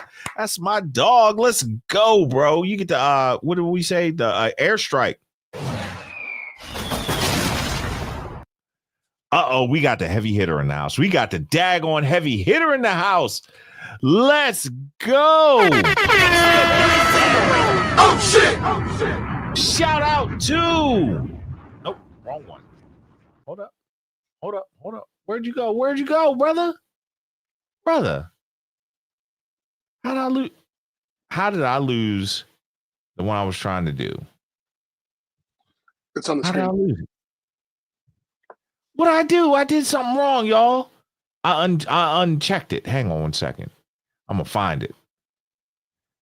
Give me 1 second, team. 1 second. This is my daggone mentor. My mentor came in the chat and dropped some love. I know I didn't mess this up, man. Here it is. Show. Shout out to the Derek Tucker in the building with the $50 super chat. Yeah, praise God. Let's go. It's a super sticker, man. I can't see what the sticker does or says, but I appreciate it because StreamYard sucks, man. But no question, no comment, just pure love of the game. Shout out to Lee. Yeah, shout out. Hey, y'all love StreamYard. Lead loves StreamYard, and Lead is wrong. Lead is dead wrong. StreamYard sucks. StreamYard, you need to put me on your technology team because I could help you clean it up and put y'all at the front of the market. But I appreciate y'all, man. Shout out to the Derek Tucker. If you all are not subscribed to Deals with Derek Tucker, his real estate channel, that guy, man, he is on point. He has gone from here. He's done videos in the Hamptons, all kinds of real estate. And spoiler alert, he might send a special message. Unfortunately, he's not going to be at the conclave with us. He is going to be in Greece with his wife because he's real rich. I'm fake rich. He's going to be in Greece with his wife doing all kinds of big money things. But I appreciate the love and support, man. First of all, we got to hit you with the $50 bomb. Let's get it.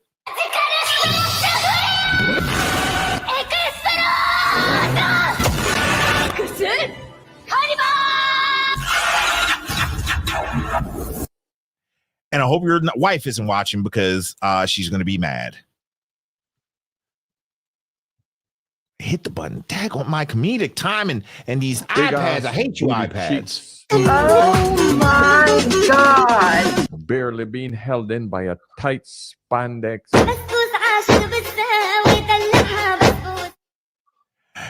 Shout out to y'all, man. And shout out to the Derek Tucker. I appreciate it, my friend, man. Y'all are killing the game, bro. Y'all are killing the game. Let's see where we go. Check ride. Shout out to Jay Dollar. Shout out to Preacher Jay Shiv with the $10 super chat. Praise God. Says Jay Dollars here had a bad car accident today. Oh no, yo. Car total, but trying to get my homework done for Theo's class. That's a winner. Join the class, everyone, and don't come with the CompTIA. Jail. Tell him, Theo, no CompTIA, bruh. No CompTIA. No CompTIA. We ain't doing that, bruh. CompTIA is for the brokies. I'm broke, nigga. I'm broke. You will make no money with CompTIA. Shout out to Preacher J Shiv, aka J Dollars in the building. You get the blue flame.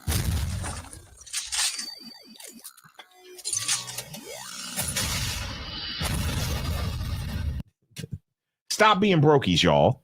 It's just my finances. I know it's hard out there, man, but you got a chance to get out. Shout out to Motivated Mindset 1001 in the building with the $5 super chat. Praise God. In Theo we trust. Congrats, Black Muslim. Joshua and Law, stay blessed, man. Man, bless y'all, man. Bless y'all. Praise God. Allahu Akbar! Allahu Akbar! Allahu Akbar! You get the smoke screen.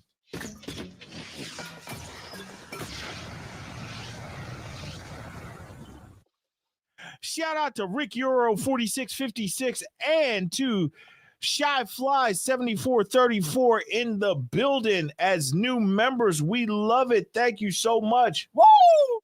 Shout out to the International Quiet Storm in the building with the $10 super chat. Praise God. Says Chewbacca here. I caught the International Quiet Storm slipping on his pimping again. Hit that like button before I assign Armageddon 2.0. You still reading this? Push the button. Push the damn button, y'all. And let's play the Good video. Chewbacca. Good Chewbacca.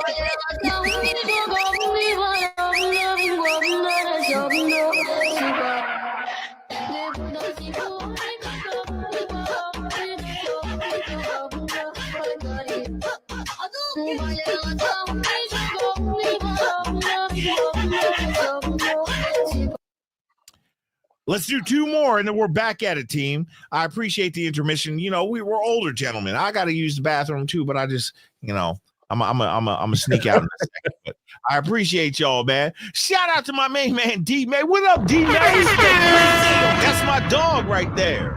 My nigga. With the $5 super chat, praise God. Says shout out to you and Theo 100, man. Yeah, let's go. Woo! Appreciate you, D-May, man. D-May, that's my dog. Look, D-May is a hooper, man. So, look, we got to let him dunk on him. Let's go.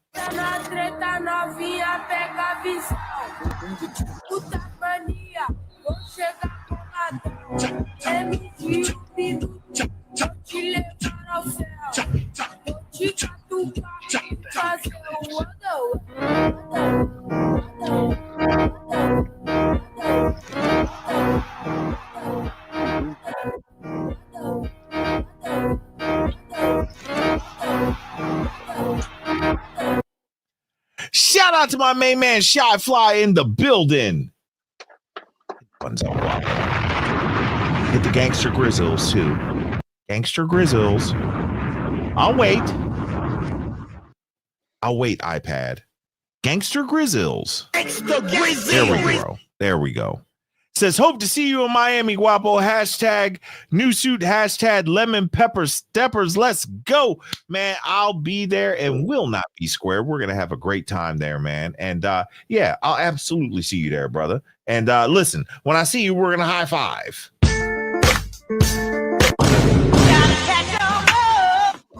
You know him? Nope.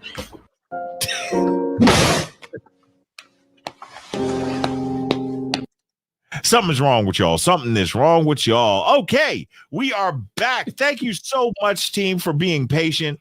I appreciate the VIPs that are here this evening. But you know how it is to have a platform. We've got to acknowledge those folks and give them some love. Yes, so I really appreciate it. So, Theo, I have Charles, Law, Maurice, and I am just Jules in the chat. Who would you like next? Let's go with Charles. Let's go with Charles. Charles, here we go. You are added to the stage. What's good, Charles? How you doing? Mic check 1 2 1 2. I'm doing well. Can you guys hear me okay? Man, that mic sounds good, man. Hey, listen, do you do voiceovers in the background? What you trying to do, man? I know, right? What's going on? People ask me that. Uh-huh. People ask me that all the time. No, I don't, but I used to be involved in the record industry, though. You were involved in the record industry, okay? Yeah, now that is listen, correct. We got 3 VIPs up here. I am not the only person that knows what they're doing. My brother Andre. Yes, would sir. you mind having a conversation with Charles for us, man? Let's talk about his experience at the conclave, my brother. So Charles, you were at the conclave last year or year before? Yes, I was in Houston. I live in H-Town. Shout out to H-Town, man. Yes, sir. I was there. And actually, on your channel, I'm BM Understanding. So if you have seen me do some super chats, I got you. that is me. I got and the group you. leader Our team's group leader. Yes, sir. Yes, sir. Yes, sir. So let me ask you this, because a lot of guys often go back in what they were experiencing and what caused them to become part of the conclave. What was life like for you before the conclave? What kind of motivated you to say, you know what, let me go? Yeah, so most definitely. So before, I worked in logistics as a team lead for a medical company. So I did that and had my own little hustle on the side, dealing with prescription delivery and whatnot. And I realized that that was not scalable. I would try to find people to bring on so I could expand my business, but people just weren't serious. And so I realized that I needed a change. And I found Theo through Zoom to Thailand last March on class 5.5. And oddly enough, I kid you guys not, I prayed about it because I had started learning in December on my own down the, I never told Theo, the CompTIA path. And I prayed one day asking for better judgment to the Most High. And then the next day, like the next day, Zoom, Richie did a live and Theo was on it. And at that moment, I messaged Theo. I found him however I needed to find him. I found him, paid for the class, and it was that from after that point. Didn't look back. When it comes to the class portion of Theo's classes, I've been in Theo's classes, El Guapo's been in Theo's classes, and I've noticed that each person that's come up has said something about this, and I want to hear what you have to say. When it comes to Theo's classes, not only how he teaches outside the box, which is a really great way, he teaches you in a way that you are actually in the work environment, not just the book work at all, but also as if you are actually working there already. I noticed three things kept coming up with the guys that were doing the classes. Guys were saying this evening, they talked about the work that they had to put in order to accomplish their goal. They talk about the sacrifices that was made, and they talked about the grind. Let me hear from you in regards to your experience of how much work that you had to put in. How long were you in Theo's classes so far? And what did you have to sacrifice? Because I want to hear what guys had to put in as far as the hours, or were you doing other jobs, but at the same time doing your studies? What was it? And what type of grind, what type of hours per day or per week were you putting in? Most definitely. If I can be frank, so I'm a part of class 5.5. So I joined March of 2024. I am currently working in the industry now as of 2 months. And the amount of work that I had to put in, it was a lot of work, but it can be done. And as far as the sacrifices go, Theo can attain to this. And I want to be frank for everybody who's listening on the stream. My company got bought up by another company back in September of 2024. I was unemployed until I found this new job in the cloud industry, right? So I had to make do and had to do what I had to do. I was living off of, unfortunately, my severance package, and that ran out, and I had to get on unemployment and drive and do what I needed to do. And I kid you not, the week that my unemployment, I was on the last check, that is the week I got hired and started this new job, right? And that was just a part of the sacrifice. And as you'll see, the other brothers who are going to come up, I met every single one of these brothers at the conclave before, right? And when Law comes up, I checked in with Law, so he kept me on track. So those are just some of the things that I had to sacrifice and some of the things that I went through. And I want to also preface this with this. The amount that I paid for the class, because I paid for 5.5 and for 6, I made that money back 3 times on the first check that I received from my new job. You want to repeat that again for the back of the church? Yes, I will. So the money that I made, that I paid for the class, 2 classes, 5.5 and class 6, I made that money back at least 3 to 5 fold on the first check that I got in the new industry. And that's not a joke. Let's piggyback off of what El Guapo question was for most of the guys. Looking back in hindsight, is 2020. What do you think life would have been like for you if you had not believed in yourself? Come across Theo, hadn't prayed, of course, and come across Theo on Zoom to Thailand. Shout out to Richie Mack. What do you think life would have been like for you at this particular point in time? I'm glad you asked that, and I'm glad I'm speaking to you because I really wanted to talk to you. No disregard to the other brothers, but I really wanted to speak with you. Um, I was just like, when I say just, I was just talking to my dad about this about 3 hours ago, and he told me that he couldn't have been happier that I've chosen this path in my life and make these arrangements to get myself in a new industry. If I wouldn't have been doing this, I still would have been driving and trying to find drivers making between 45 to 70K a year, trying to find drivers, and other people can attest. I was working about 18 hours a day, right? Sounds cool, but when you break the numbers down, I was still only making $21 an hour from all the amount of driving that I was doing, and I would still be doing that. And there was a time right before I got hired, and shout out to Campanella Godfrey Jr. He's my road dog, that I was just absurdly questioning myself. But he kept me to keep on pushing, and to really lock down on the interviews, and that's what I did. And I was, blessed through the Most High, to be able to find a job. So I can assuredly say I would still be struggling if I didn't really lock down. And brothers who are hearing this, if you're on the fence, yes, it is hard. It can be hard, but when you're trying to get to something greater and something better, that's how it is. If you're a man of scripture, you got to understand that all the men, all those men struggled, and the scriptures talk about money more than anything else in that book, and money management. So wanting to make more money is not a sin.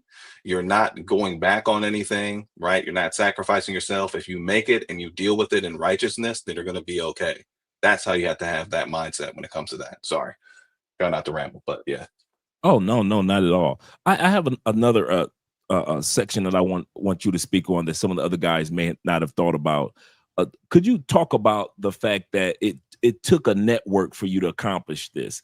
It wasn't just you by yourself. Theo has a little clip that many of us use when Theo says, if you think that you're going to do it by yourself, or if you can't be a person that works with a group, you won't succeed with this. Could you emphasize on the fact that, and let guys feel encouraged that they're not alone? Because a lot of guys have that feeling like, if I do this, or in the first couple of weeks, if I don't catch on like everybody else, I'm by myself.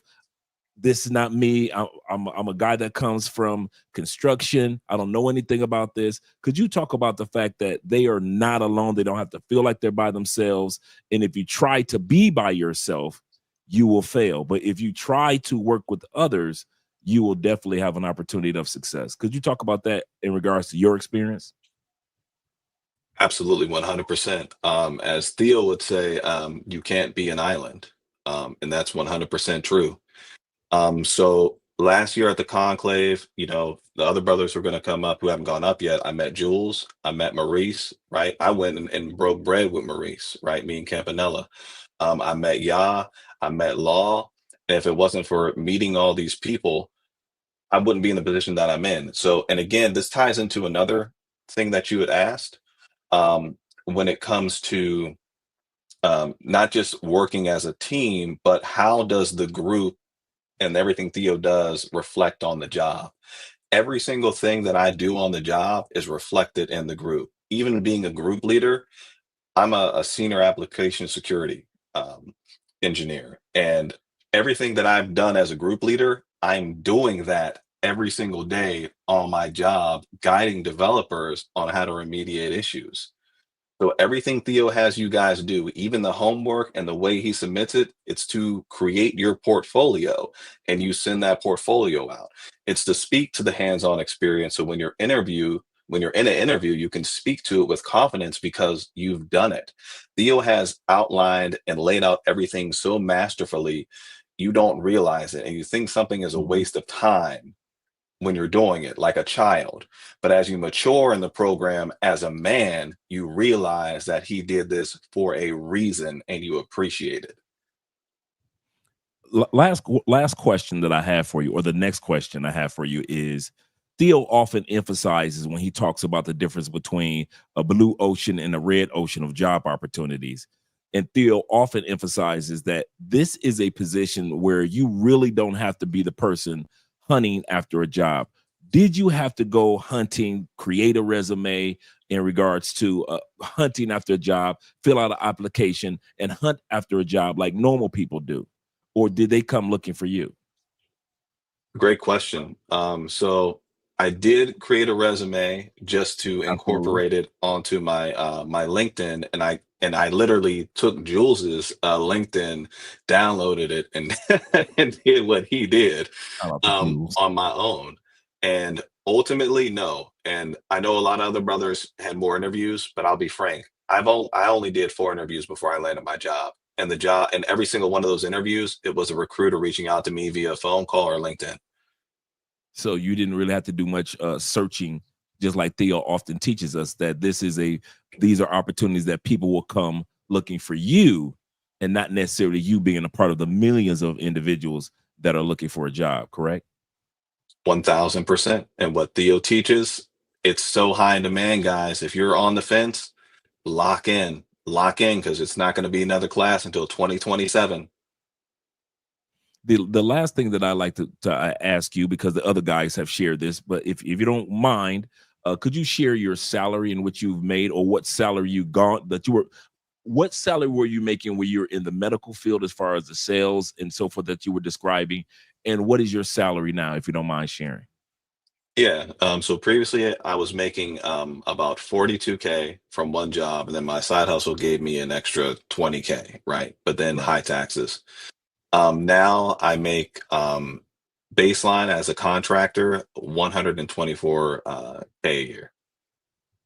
So you've gone from about 60 to, you actually basically just double, if not more, your income by way of 4 interviews, not having to hunt after the job, just focusing on the grind, the discipline that it takes to accomplish it, overcoming the obstacles of having to drive 18 hours a day, and at the same time, do your class with Theo, work alongside with your classmates to create a group atmosphere, find out about what's going on Jules' LinkedIn, kind of mimic what he did, and you've accomplished what you've accomplished since you were in class. Was that last year, 2023 or 2024, if you don't mind? I started March of 2024. March 9th. March of 2024, absolutely correct. March of 2024, you were able to accomplish all of this within that time period, and now you're living economically in a way that you probably hadn't expected to live. You heard about it, but you hadn't expected to live, man. I just wanted to, first of all, say thank the Lord for the blessing that he's given you, as far as your experience, as far as the doors that are open to you. Thank you also for being a blessing to other brothers around you, as far as being an example now. Now you're the example. How does that feel? It's a very humbling experience, right? And I have a duty that I have to maintain. And thank you so much. And I see it more as even more than triple my income, because I was driving. So there's so many negatives to that. Now I'm remote. I don't have to go anywhere. I only went out one time this week, so, I can't even comprehend. So all praise to the Most High, and thank you, brothers, for having me. I truly appreciate it. Oh, yeah. Praise God. Hey, Charles, can I ask a quick question? When you say driving, expound on that. Are you 18 wheelers? What are you doing? No, I was driving just my everyday vehicle. I bought it on purpose just so I could write it off for driving. So I was delivering medications for my side business to nursing homes for closed door pharmacies. Wow. And still studying. Yep. Okay. Wow. Charles, thank you so much. Hey, Dre. Yes, sir. Dre. Hey, man, stop showing me up on my own damn live stream, man. Dre, I'm sick of you, dog. I'm sick of you, man. Every time I get on the stream with you, the professionalism is like El Guapo's not going to wear a tie, but Dre will have the Prince of Zamunda tie on. Yes, sir. That's what the International Quiet Storm said. He had you had a royal tie on. I like that. Charles, thank you so much, my friend. I appreciate you, brother.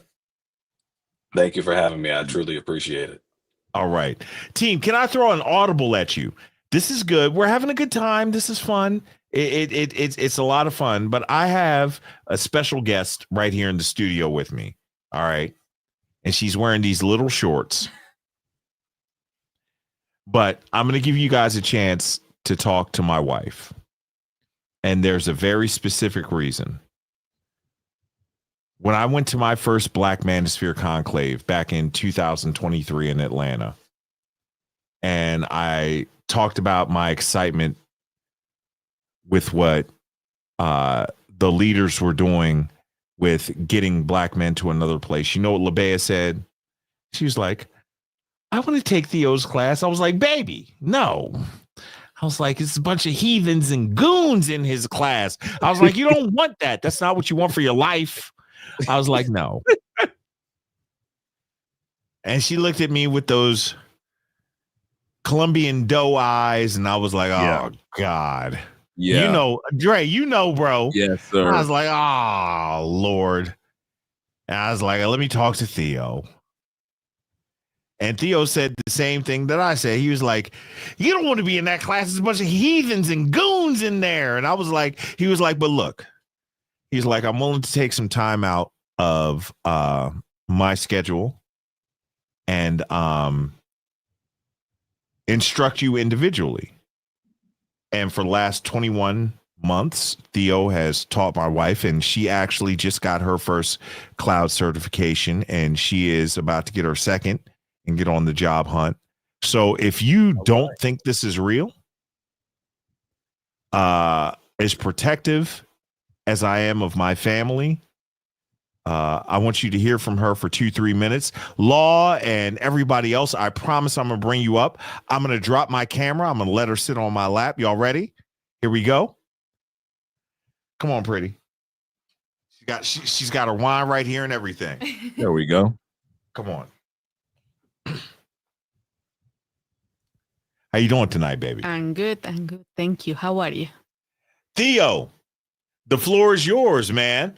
You get the opportunity to interview LaBea about her experience when it comes to dealing with this. This is a complete outlier. Somebody that's not Black, that's not a man, but went through the process and everything, and 21 months later was able to get her certification. Theo, the floor is yours. Go for it, buddy. All right. So, hey there. How you doing? So, I'm good. Thank you. What did you find to be challenging about cloud, about IT? So as I didn't know anything about cloud, anything about computing, I mean, I knew the basics, but nothing else. I think that learning all those concepts and also time, because I had a 2.5 years baby and he's so active and with him all the time. So I don't have a lot of time. Okay. So of course, so how did you have any kind of language problems when it went to AWS? Were you able to use it sometimes in English, sometimes in Spanish? Was the language good for you? How did that work for you? So I was getting the class with you in English, and you were giving me the material in English, but also trying to help me with the Spanish one. So one of the things that you recommend me was taking the test in Spanish, as I did the first time, and I failed. So we switched it into the idea of taking the test in English. So English is not my first language. I have to study really hard because there were a lot of things, a lot of concepts that I didn't know. So I had to learn those from memory. And so, yes, that was like, of course, language is a barrier when you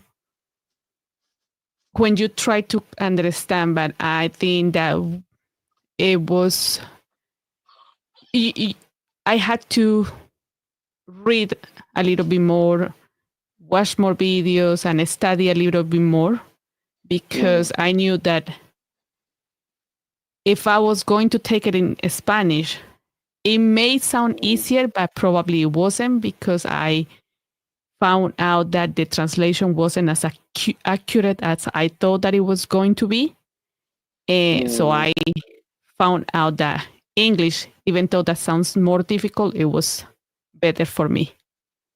Okay. Okay, that's good. Yeah, I mean, yeah, that's a pretty good perspective. So, you know, you got your first certification. I know you're working for the SAA. You're going to be working for Terraform. This is going to be in the fall. Let's say you get to work in IT for the next 5 years. Let's say you get a cloud position, you get $150,000 a year, and you get to work at home. All right.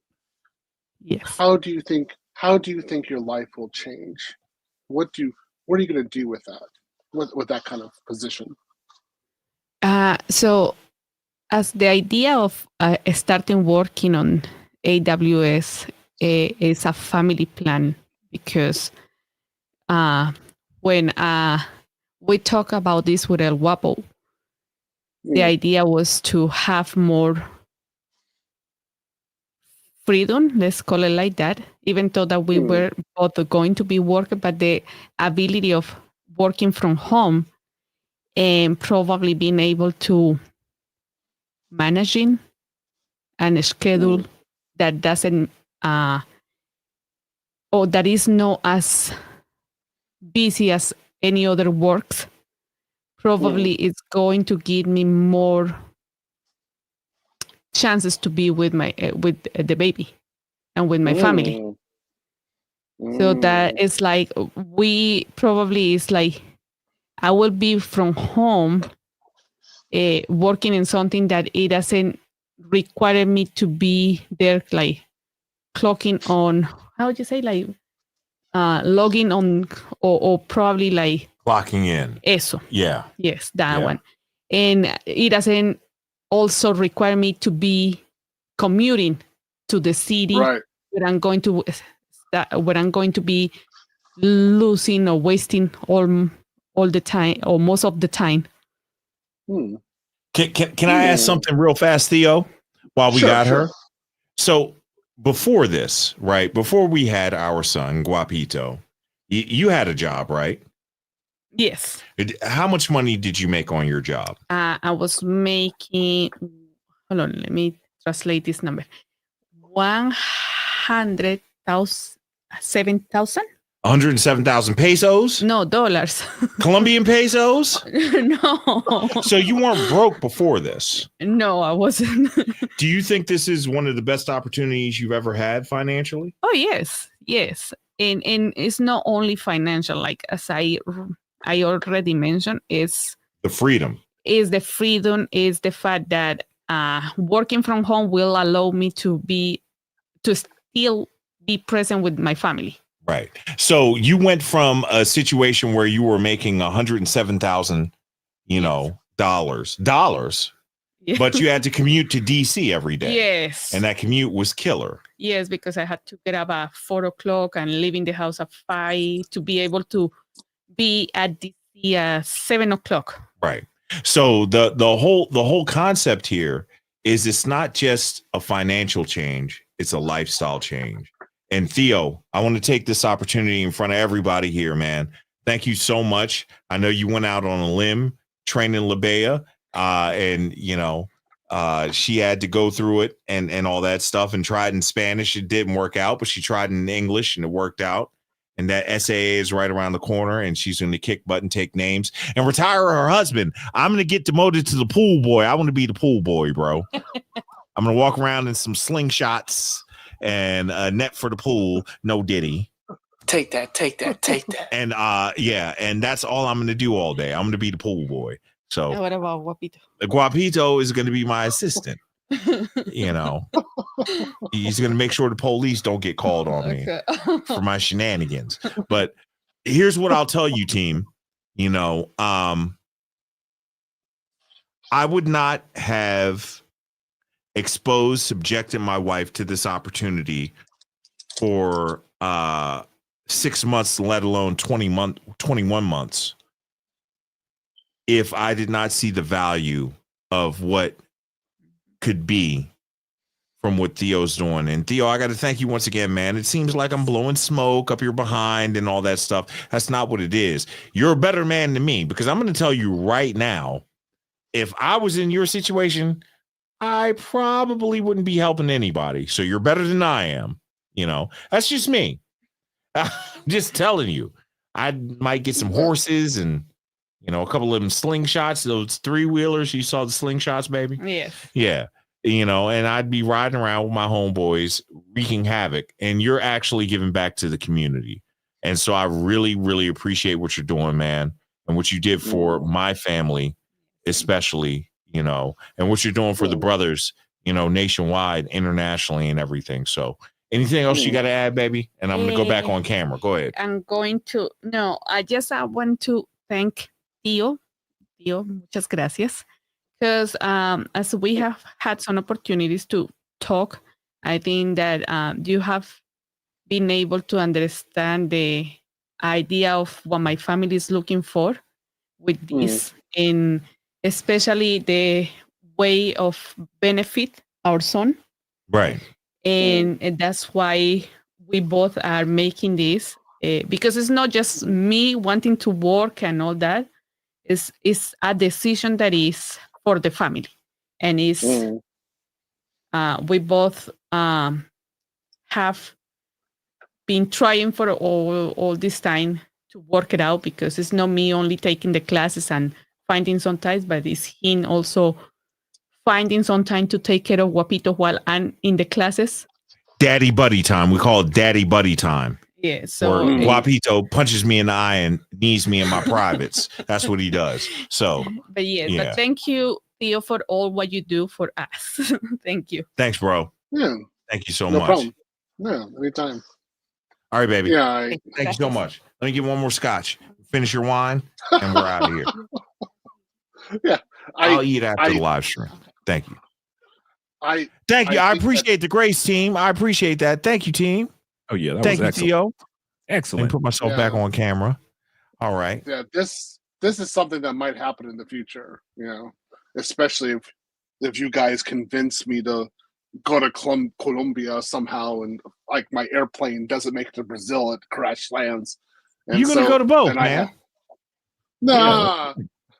So I have been, because I taught people in Japan in Japanese IT and security. So this was the second time I was teaching, sometimes in another language, but in Japan I was always doing it in Japanese.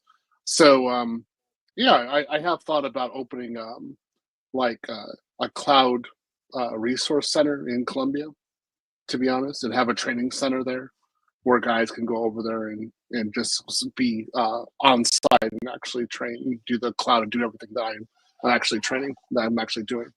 So you got enough of them here. Yeah, I think Cali would be good. I don't know, maybe like give them some money to lay some more fiber down there. Like, here's $100,000, go lay some fiber. I love it, bro. Cali is dope, though, man. I'm telling you. Other than where Labea lives, or where she's from, I love Cali, man. Cali, out of all the places I've been, is the dopest of the dope. Yeah, it's nice. It's nice. I think. All right, team, are we ready? Brother Obsidian, this interview is yours. You ready, bro? Man, you stay ready. I don't even need to ask. Yeah.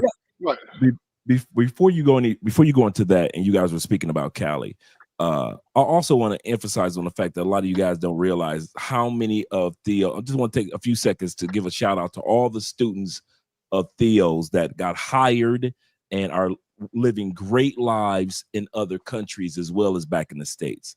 It's great that a lot of guys are living great lives in the States, but I have met a lot of Theo's graduates. So this is not something far-fetched. It's not something that if you get your job in the States, then you can't take advantage of other countries. I'm here to tell you that I have met so many of Theo's students that were a couple of my neighbors across the street for a few months, and I got a chance to pick their brains as well as others that have come down. So I just want to give a shout out to all the guys that are part of Theo's classes that are living and enjoying other countries even as we speak. Man, that's awesome. And so true. So true. Shout out to y'all. And it's not just about making the money. It's about how you represent yourself nationally and internationally. You know what I'm saying? So Great job, guys.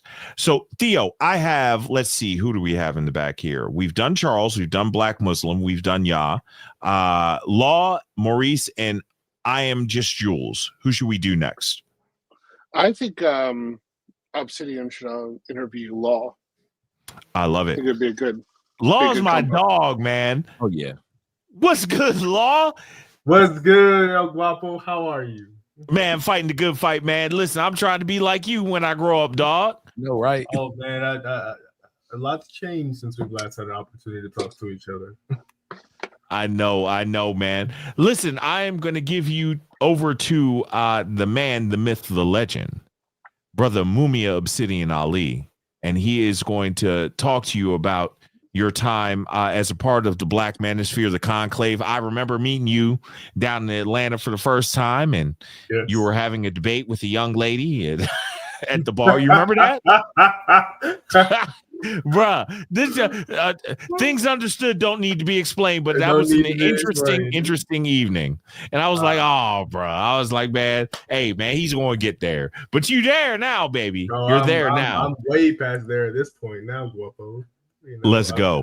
So, Brother Obsidian, I'm going to let you lead the charge, my friend. All right. And the floor is yours. Yeah, Law, it's been a long time, man. How you been? Hey, Obsidian, how you been, man? It's good to see you again. Yeah, we talked earlier this year.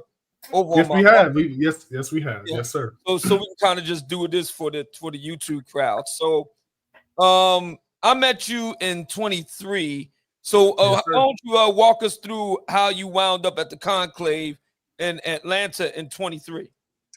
Okay, so how I ended up doing is originally I was a carpenter. I was a carpenter, born and raised. It's been into my life for a long time. I had got to a point where I needed a change because the market was going through a huge shift. Like it or not, a lot of the migrants that had migrated into America had essentially kind of cornered me out of the market, and I was trying to figure out how I was going to survive. And I didn't. Let me just stop you right there. So you were actually impacted by, so that we're clear, illegal immigrants?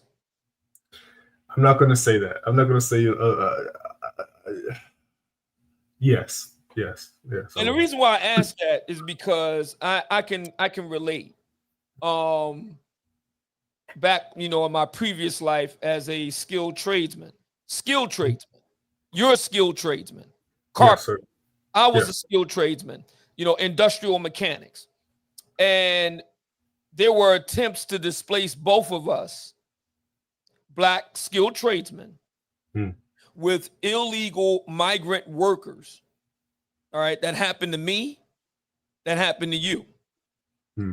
That's something that's not really discussed, unfortunately, in terms of Black political discourse. We are kind of sidelined and marginalized. But that's a very important thing. Even as we transition into tech, I'm still very sympathetic to the idea that skilled tradesmen like you and I are vulnerable to the massive waves of illegal immigration. I should also note, and you probably experienced this too. You let me know if this is true. When it happened to me, I called them Manny, Mo, and Jack. They brought them in, three Mexican guys, to do my job. And they were not trained. They did not have the certifications. They didn't speak the language. Their very first day on the job, they did massive damage to a major piece of high precision equipment that we had to get, our company had to get from out of the EU. It only lasted a month before the suits from upstairs came downstairs begging for my job back. I was lucky, but a lot of brothers will not be so fortunate. And I think that needs to be addressed. That's definitely part of the story. I just wanted to interject that because that's a very real thing. This is not just me or Law or any other brother just hating on Hispanic folk. That's not it. What's going on there's a real issue that President Trump and others are attempting to address, which is homegrown Black American men that are skilled tradesmen being displaced by these illegal migrant workers who don't speak the language and don't have the requisite training and certifications. I just want to point that out. Go ahead. Yeah, so after being kind of forced out the company that I was working for, it was kind of difficult to be kind of competitive in certain instances with pricing and stuff like that because we were in commercial construction at the time. Well, around that time, I was just desperate for a change. I needed a change. And so what ended up happening is that there was another YouTuber. Her name was Danica Marie. She actually did a whole segment on the Passport Bros movement. And during that time, Theo was dropping money into Super Chat, and he mentioned how he was making $500,000-$600K in tech.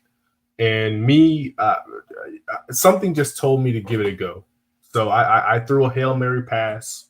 I reached out to him in the chat. I asked him, "Hey, how do I get in contact with you?"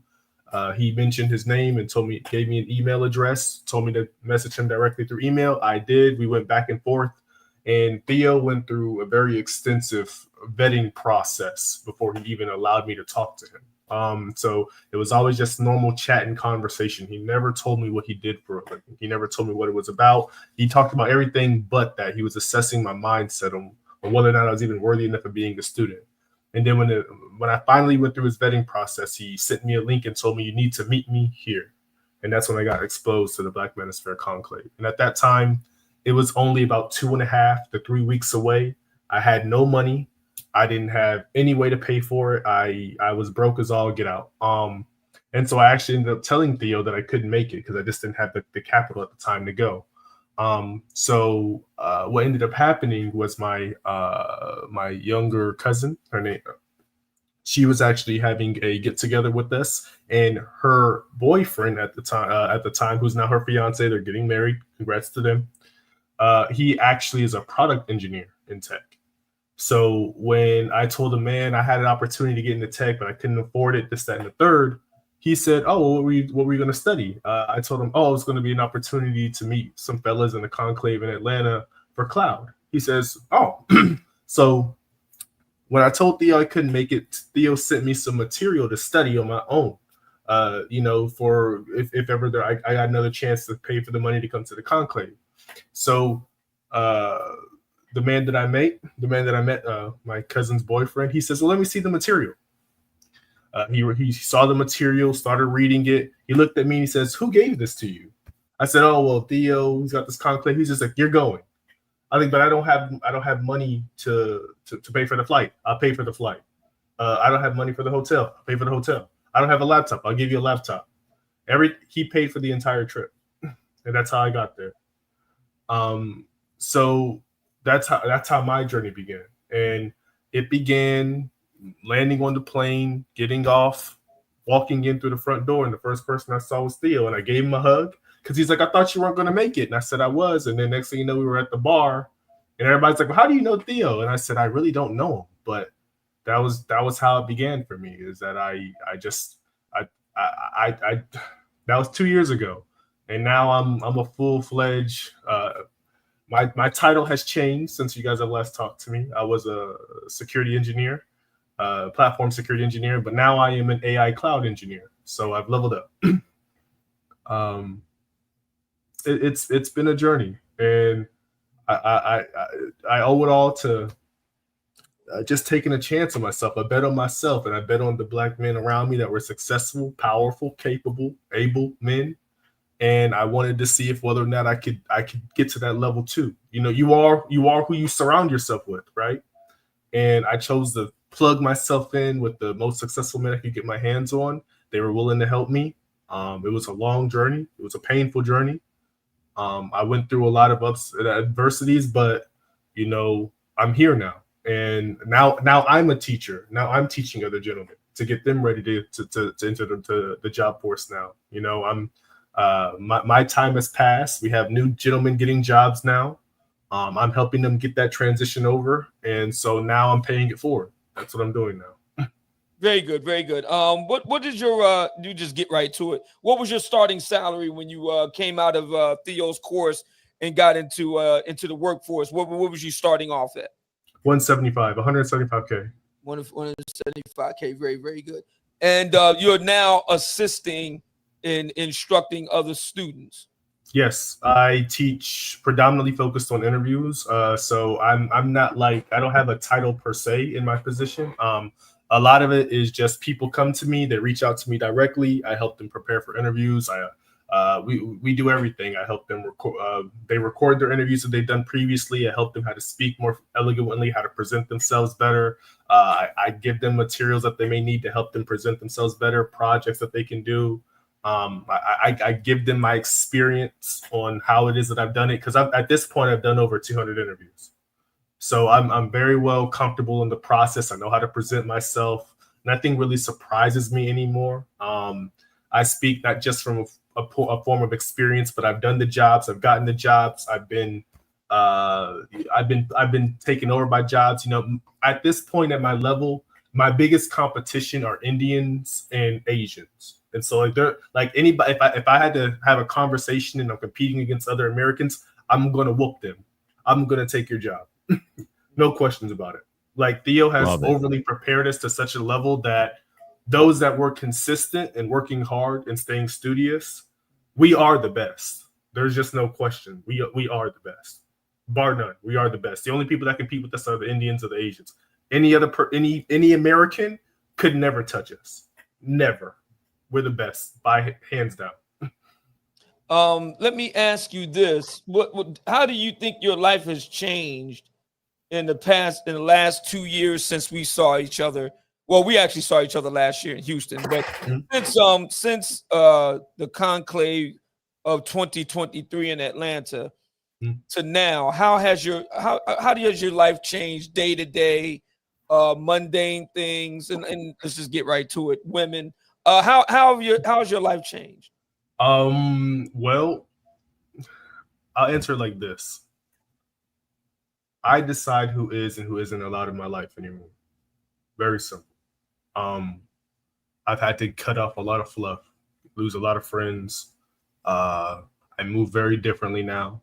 Honest to God, the only people I really converse and talk to now is in the group, in the conclave. You know, all my friends are in the conclave. I have only 4 or 5 personal friends that I still am close with, but any and other friends after that, I've had to step away from them, and I put all my time, energy, and love into my studies and into the group.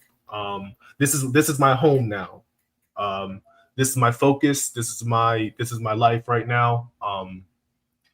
I'm being personally coached a little bit more by Theo now, because he has bigger plans for me, because I've grown to this level now. So my long-term ambition and goal is to be an AI security engineer.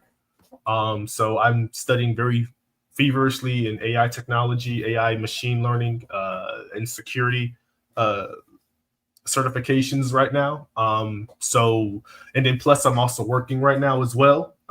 As a matter of fact, I'm an AI cloud engineer now. So I've leveled up my position now, and I'm making close to about 200 and some change now, plus my bonus. So right around, I don't know, 220, 230, somewhere around there.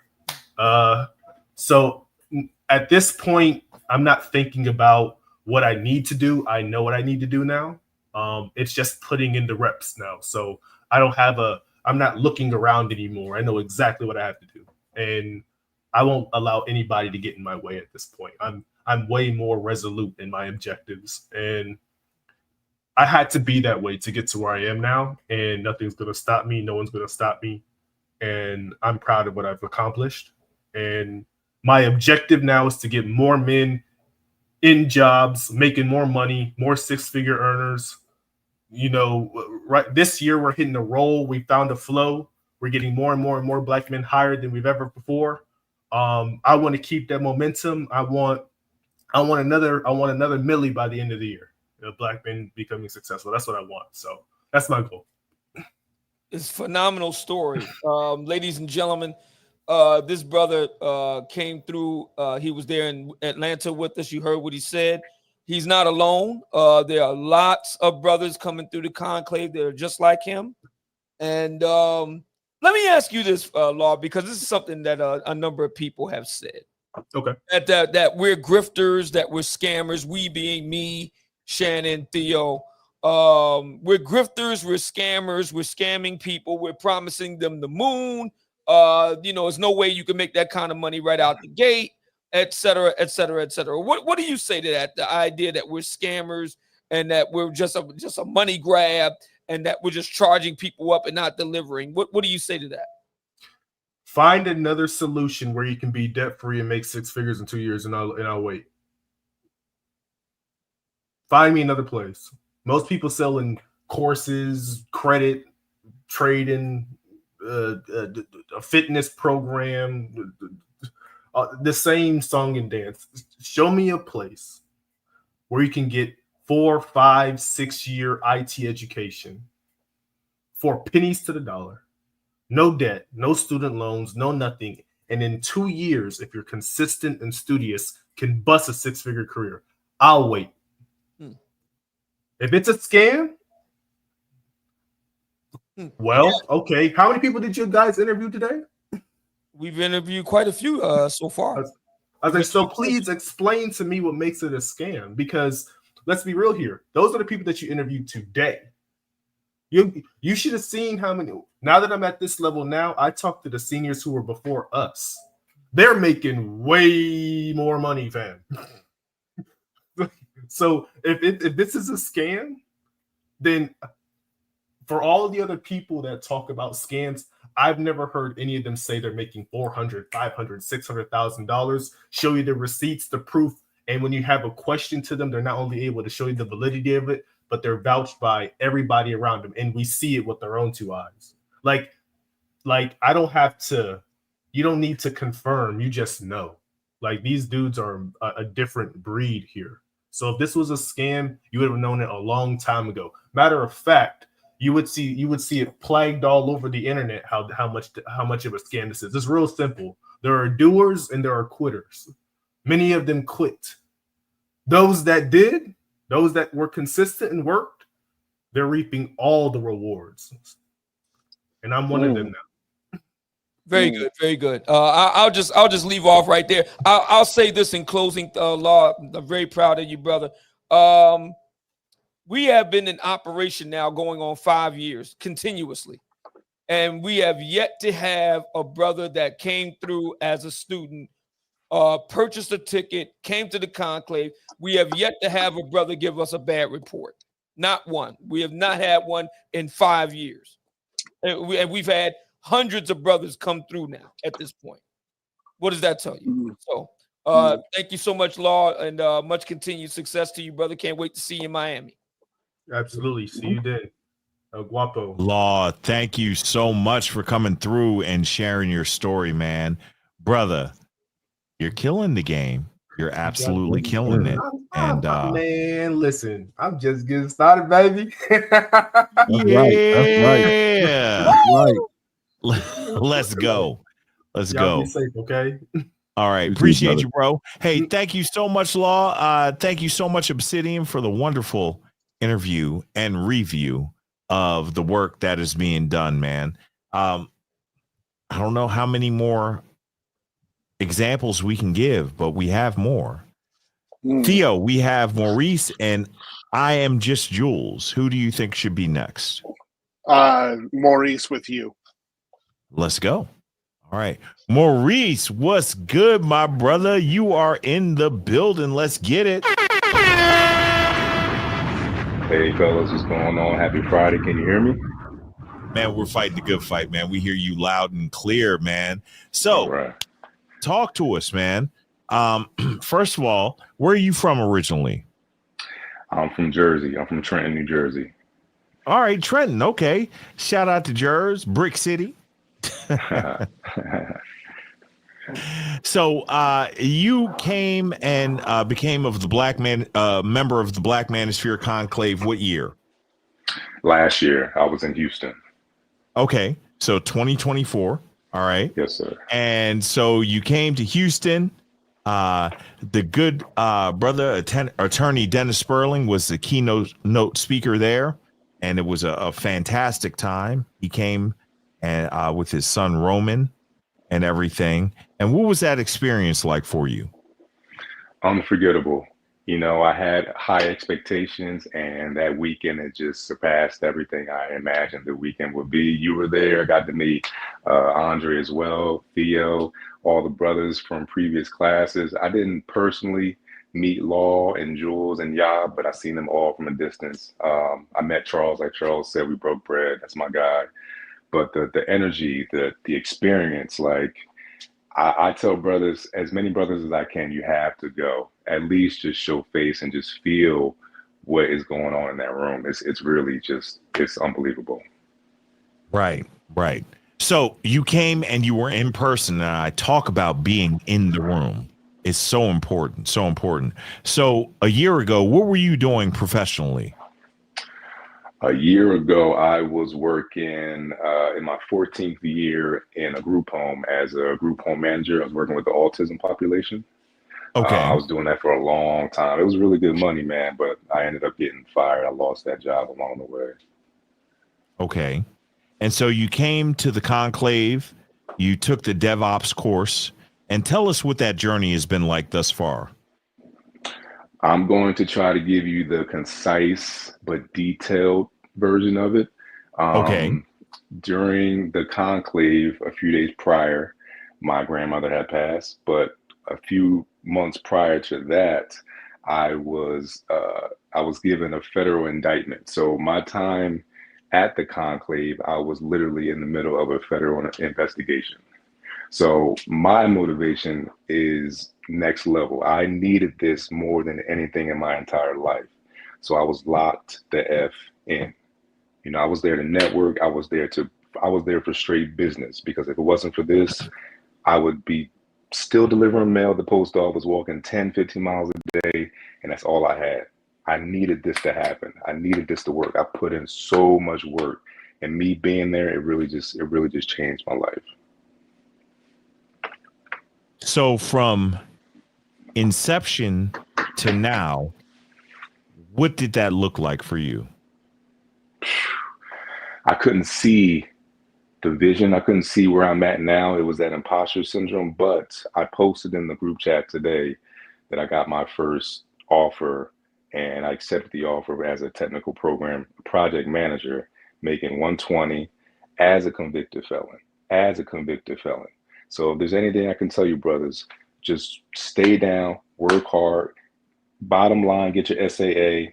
I got that thing first 6 weeks on my first try, waking up 5 a.m. every day before work, going to work, walking 10 miles a day, coming back, studying again every single day, 7 days a week for 6 weeks, putting in work. Got a baby, 2 months old. My girl, my Dominican lady, she was pregnant. I had all this motivation. I had to really get it done. You know, I couldn't really see it because, you know, Theo and these guys are telling me things. I was a bio major. I couldn't really see myself in the IT field. My dad was in IT for 30 years, but we didn't have the best relationship. So it was distant to me. But just going through the process, going to class, studying, after a while, it becomes like the English language. It's not Chinese anymore. If you do it enough and it becomes repetitive and you practice, you're going to be golden. You're going to be golden. So let's back up a little bit, man. And I don't want you to share anything that you don't want to share. But you heard Andre talk about his time in the system. I've spent time in the system. And for you to be a convicted felon and to come out on the other side making six figures, what is that like, man? Like, honestly, I don't know the statistics, but that's a rarity, is it not? It has to be. It has to be on the lower 5%.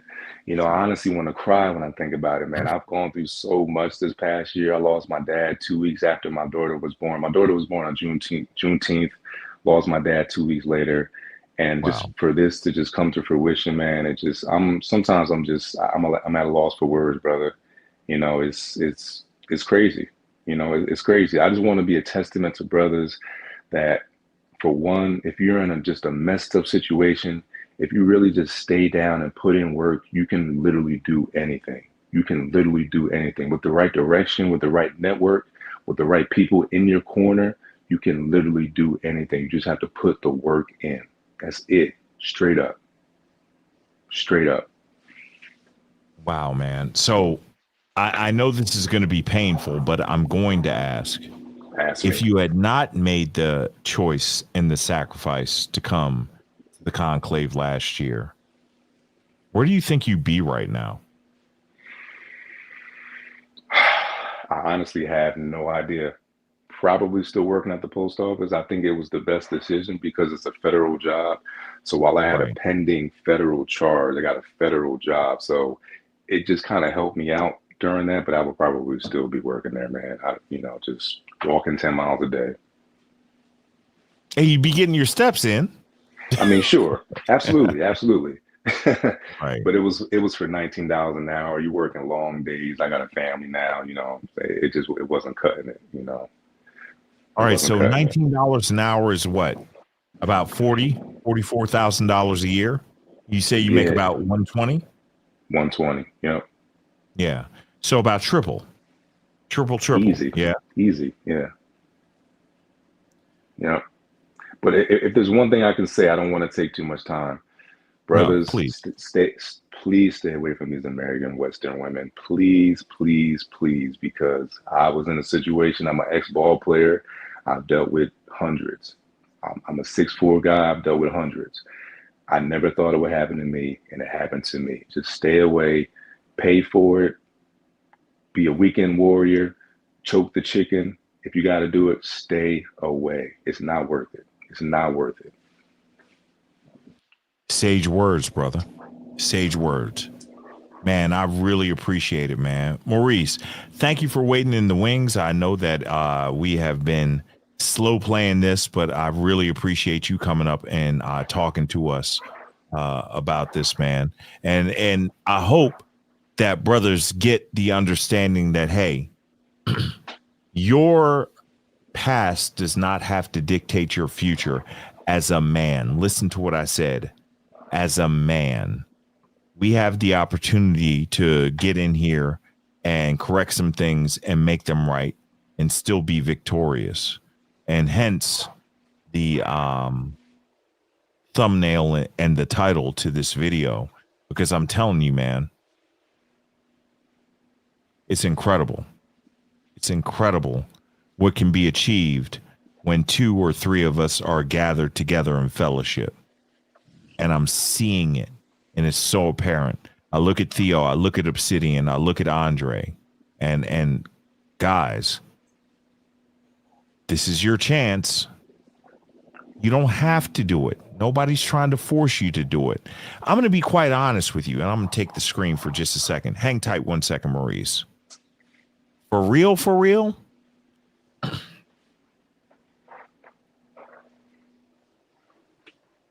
Just like God, I'm not going to beg you to be a part of the kingdom. If you don't want to do it, fine.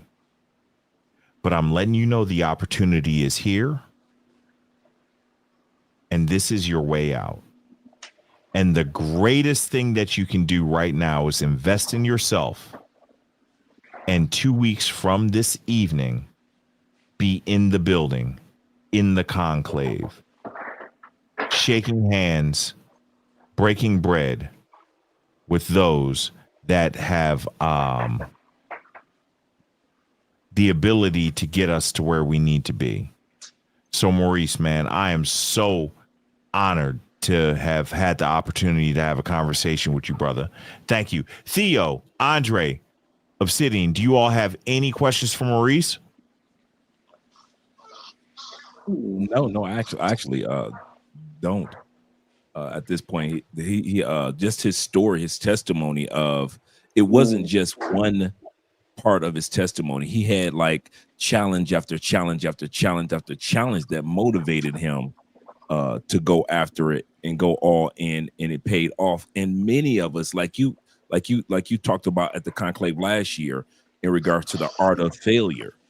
And a Right. lot of times we have so many failures that can motivate us. Sometimes it's not just the things that are successes or the money that motivates us, but there is something going on behind the scenes that, just like in Brother Maurice's case, that can motivate us as well. So I can commend him in regards to not letting it distract him, but using it as fuel for the fire.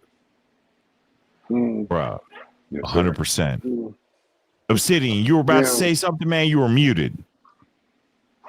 No, I was just going to say that. Nah, man, I don't have anything to add. Is that it pretty much stands on its own. So I'm really this really compelling testimony. I don't have anything to add. Yeah, I'd say I'm really proud of you, Maurice. Keep on going. Believe in yourself. Don't give up. And there's still more to learn in clouds. I want to see you in class, but keep it going. Again, in my darkest times when I had nothing, I just grinded and I got through it. So your best days in your life are ahead of you. Man, Promise that's you I will. fantastic. Thank you. Yep. Maurice, salute to you, brother. Thank you you so all. Thank much you for having love me. and support, man. Thank you for coming through and sharing your story, your testimony. Listen, here's the beautiful thing about what we're doing. Just like Jesus, we're not going to be able to save everybody. But if you can affect positive change in one person, I truly believe you've done your job. Theo, you affected change in a lot of people, bro. A lot of people. Obsidian, from day one, you've been affecting change in a lot of people. Andre, what can I say, man? I got a Colombian wife, maybe. Just maybe because you have a Colombian wife. I'm just saying. And Maurice, even without being on camera, even without an icon, your story is touching people, bro. I'm telling you, man. And this is what we're here for. It doesn't have to be popular. We don't have to have 10,000 people in the chat. If we get one, I think we've done our job. I think we've done our job. Thank you so much, Maurice. I appreciate you, brother. I'm going to drop you down, okay? You got it. Thank you, brothers. Have a good one. All right. Have a good one. Woo! I'm in my feels, baby. I'm in my feels. Right. Let's go. Let's go. We have I Am Just Jules in the building, Theo. How do you feel about Andre giving him the final interview? How do you feel about that, brother? I think that's good. It'll be challenging. Go for it. Yeah, All right, let's do it. I Am Jules. What's good, my friend? Let's take yourself off of mute, please. I Am Jules. I like that thumbnail, man. What is the t-shirt say there? Don't have a cow, man. Don't have a cow. So I am going to give the man I want to be when I grow up, Andre, the final honors for the final interview this evening. I am Jules. Let's talk. I'm just Jules. I'm sorry. Let me put some. You can just call me Jules. That's fine. Jules. I was putting some respect on your screen name, man. But Much appreciated. Yeah. Let's talk about your journey with the Conclave and with the Black Manosphere, if you don't mind. I'm going to give Andre the solo layout. Let's go. Yeah, just as Guapo just said, let's talk about your journey. Start right there in regards to the Conclave. First of all, where you originally from, Jules? The Mid-Atlantic South. How about that? All right. Shout out to the Mid-Atlantic. I'm a security guy, so I can't give everything away.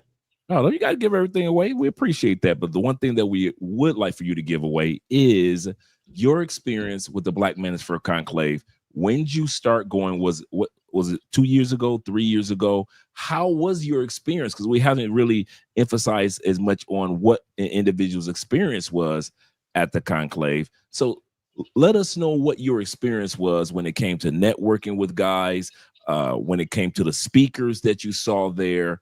What was it? Not just the opportunity afterwards, but what motivates you at the Conclave itself? So, and I've met everybody on the panel, and I believe everybody who's been on the panel as far as guests too. But probably about 3 years ago, I was in a pretty okay job in IT, and I was interested in moving out of it because I saw the jobs were not getting as good. Heard an interview with Theo on another channel. It was actually not one of you guys.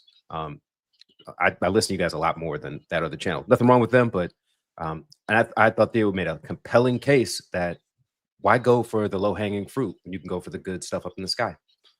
So I signed up, went to Atlanta in, was it 2024? And from there, it was boom. I did join the class much earlier, class 3, I want to say, but I dropped out because work, and then work got tight with what I was talking about. You know, the ocean got redder. It was more competition, low hanging fruit. And I came back in class 5, and that's when I went to Atlanta. And how was your experience with the conclaves in Atlanta? When you got there, you met the guys. Did it help motivate you in regards to, you know, let me get back? Because like you said, at one point in time, you kind of like you were kind of iffy about the career. But once you got to the conclave, it kind of began to open up your mental doors, and you started to realize, like, wait a minute, okay, all these guys are here for a reason, and Theo has all these guys here for a reason.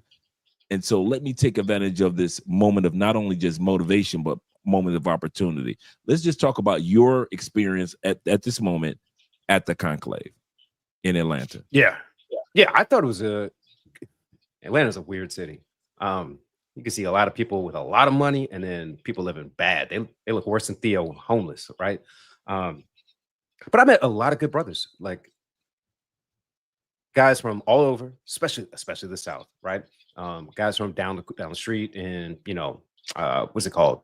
Valdosta, guys from, you know, Columbia, South Carolina, Raleigh, like all over who came there. And it was a good experience. It was downtown too. So it was real nice. A lot of good speakers, a lot of good information. I think overall, I got to say about 10 people's numbers that I still keep in touch with, probably 3 or 4 on a regular basis, probably another 3 or 4 on a semi-regular basis. A couple of guys I see there every year, but I don't think there's one brother I didn't get his number because there was something I was waiting for this year. So I'll probably talk to him at it this year. But overall, it was a fantastic time. A lot of good meals, drinks, cigars. Then with the one in Houston, and that was another level, right? One bigger hotel, more events.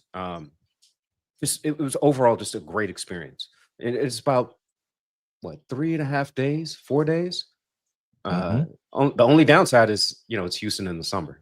But outside of that, you get to meet a lot of guys that you're building a network with, you're forming relationships with, and you get to build out what your future is going to look like. I mean, you can't get much better. Absolutely. And so I'm glad that you said that in regards to the networking side and the guys whose numbers that you collected, because a lot of guys think that going to the conclave, they don't know what to expect. And that's why I'm kind of like emphasizing before we go into your story, emphasizing on your experience you've gone to more than one. And so since you've gone to more than one, you've got a chance to see it evolve. You've got a chance to see it with more individuals, different speakers. And so will you be going to the one this year? Yeah, I bought my ticket. I think it was the last day of the conclave. They said we have a special sale, and I bought my ticket then. So I knew it was coming at the last conclave to this one. And so I bought my flight like a couple months later, and then boom. That's what's up. And so the reason why I emphasize so much on the conclave guys and on the networking part and on the guys that you get a chance to meet, and also on how it is evolving more and more each year, to let you guys who purchased your tickets or plan on purchasing tickets this year to realize that each year it's getting better and better and more opportunities to network, more doors that are opening up. Theo has us Class 7, shout out to Class 7, already preparing themselves what to expect when it comes to the DevOps. So let's continue on when it comes to your story. Let's go back in time. And let's talk about what you did prior to your cloud engineering, or while you were in class for your cloud engineering, and then we're going to talk about your career move. What have I what'd done? you do? Immediately, I worked as a CRM manager, right? So think Salesforce, which Right. is in the domain of IT, but it's a packed field already. I mean, it's a smaller it's a large platform for what it is, but in IT, it's a small dog. Like the broader field, like Microsoft versus Salesforce is like a Doberman versus a Chihuahua. Like it just dominates it, and they just have so many more people going in. And so I knew I had to get out of that. And I saw the salaries dropping, and I was like, oh my god, I got to move fast. Before that, bank examiner. Before that, college, grad school, and then before that, working for my uncle's construction company, my stepfather's construction company. Like I've had a lot of different jobs, McDonald's, all these different types of things. Like I had jobs that could be careers, but they were not as steady and as growth oriented as this domain. And I like how you emphasize on the fact that a lot of times guys hear the initial numbers, the 120, the 170, the 200 plus, and they get enamored by the initial numbers. And I'm glad that you emphasize on the fact that that one of the things that you appreciate about cloud engineering is the growth opportunities. And so let's talk about the growth opportunities. We're going to talk about your career now that you're in now. Let's talk about what you do now. Okay. All right. So I started class 5, right? Well, I started technically class 3, then came back for class 5. And so that was September of 2023. I got hired 9 months later in June of 2024. But that's because I did like a speed run. I put everything in my brain because I knew, look, if I'm going to go all the way, I'm going to go all the way. And since then, I've probably had 180, 190 interviews. I've gotten 15 offers. I actually got one earlier today. And it's been crazy, right? I'll tell you, some of the best things is I've had 4 positions where I've interviewed, and on the first round, they were like, this is our guy. We want to go with him. I had one a couple weeks ago, and they said, we knew Jules was the guy. We just wanted to have the other guys come in because we scheduled them, but we knew he was him. So I've had this experience because I get it. And the hardest part is getting it, to understand, to get over that hill, or as you said, through that J curve. Right. Getting past the J curve. I like the fact that you talked about, and Theo often talks about this in class, audience, that a part of the study of his courses is, and I want you to emphasize on this because you just mentioned it, is the interview process. It's not just the book work, it's not just the certifications, but a part of the class. Theo says, now I want you to go out there and interview. And as you interview, you get better with your interviewing skills.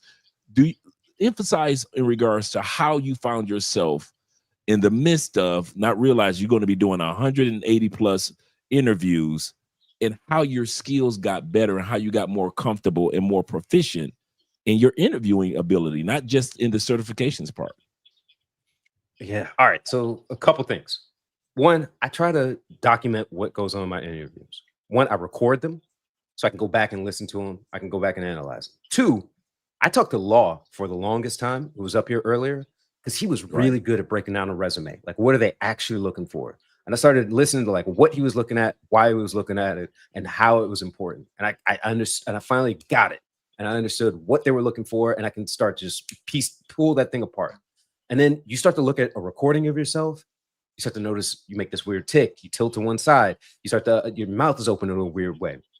And then you start to realize a lot of guys in IT are just the side of Asperger's. They're just not good communicators. Like, they have a lot of good stuff in their head, but they can't explain what they do, why they do it, how they do it, right? They could do it if you put them a camera on their back and just recorded them, boom, you could trust them.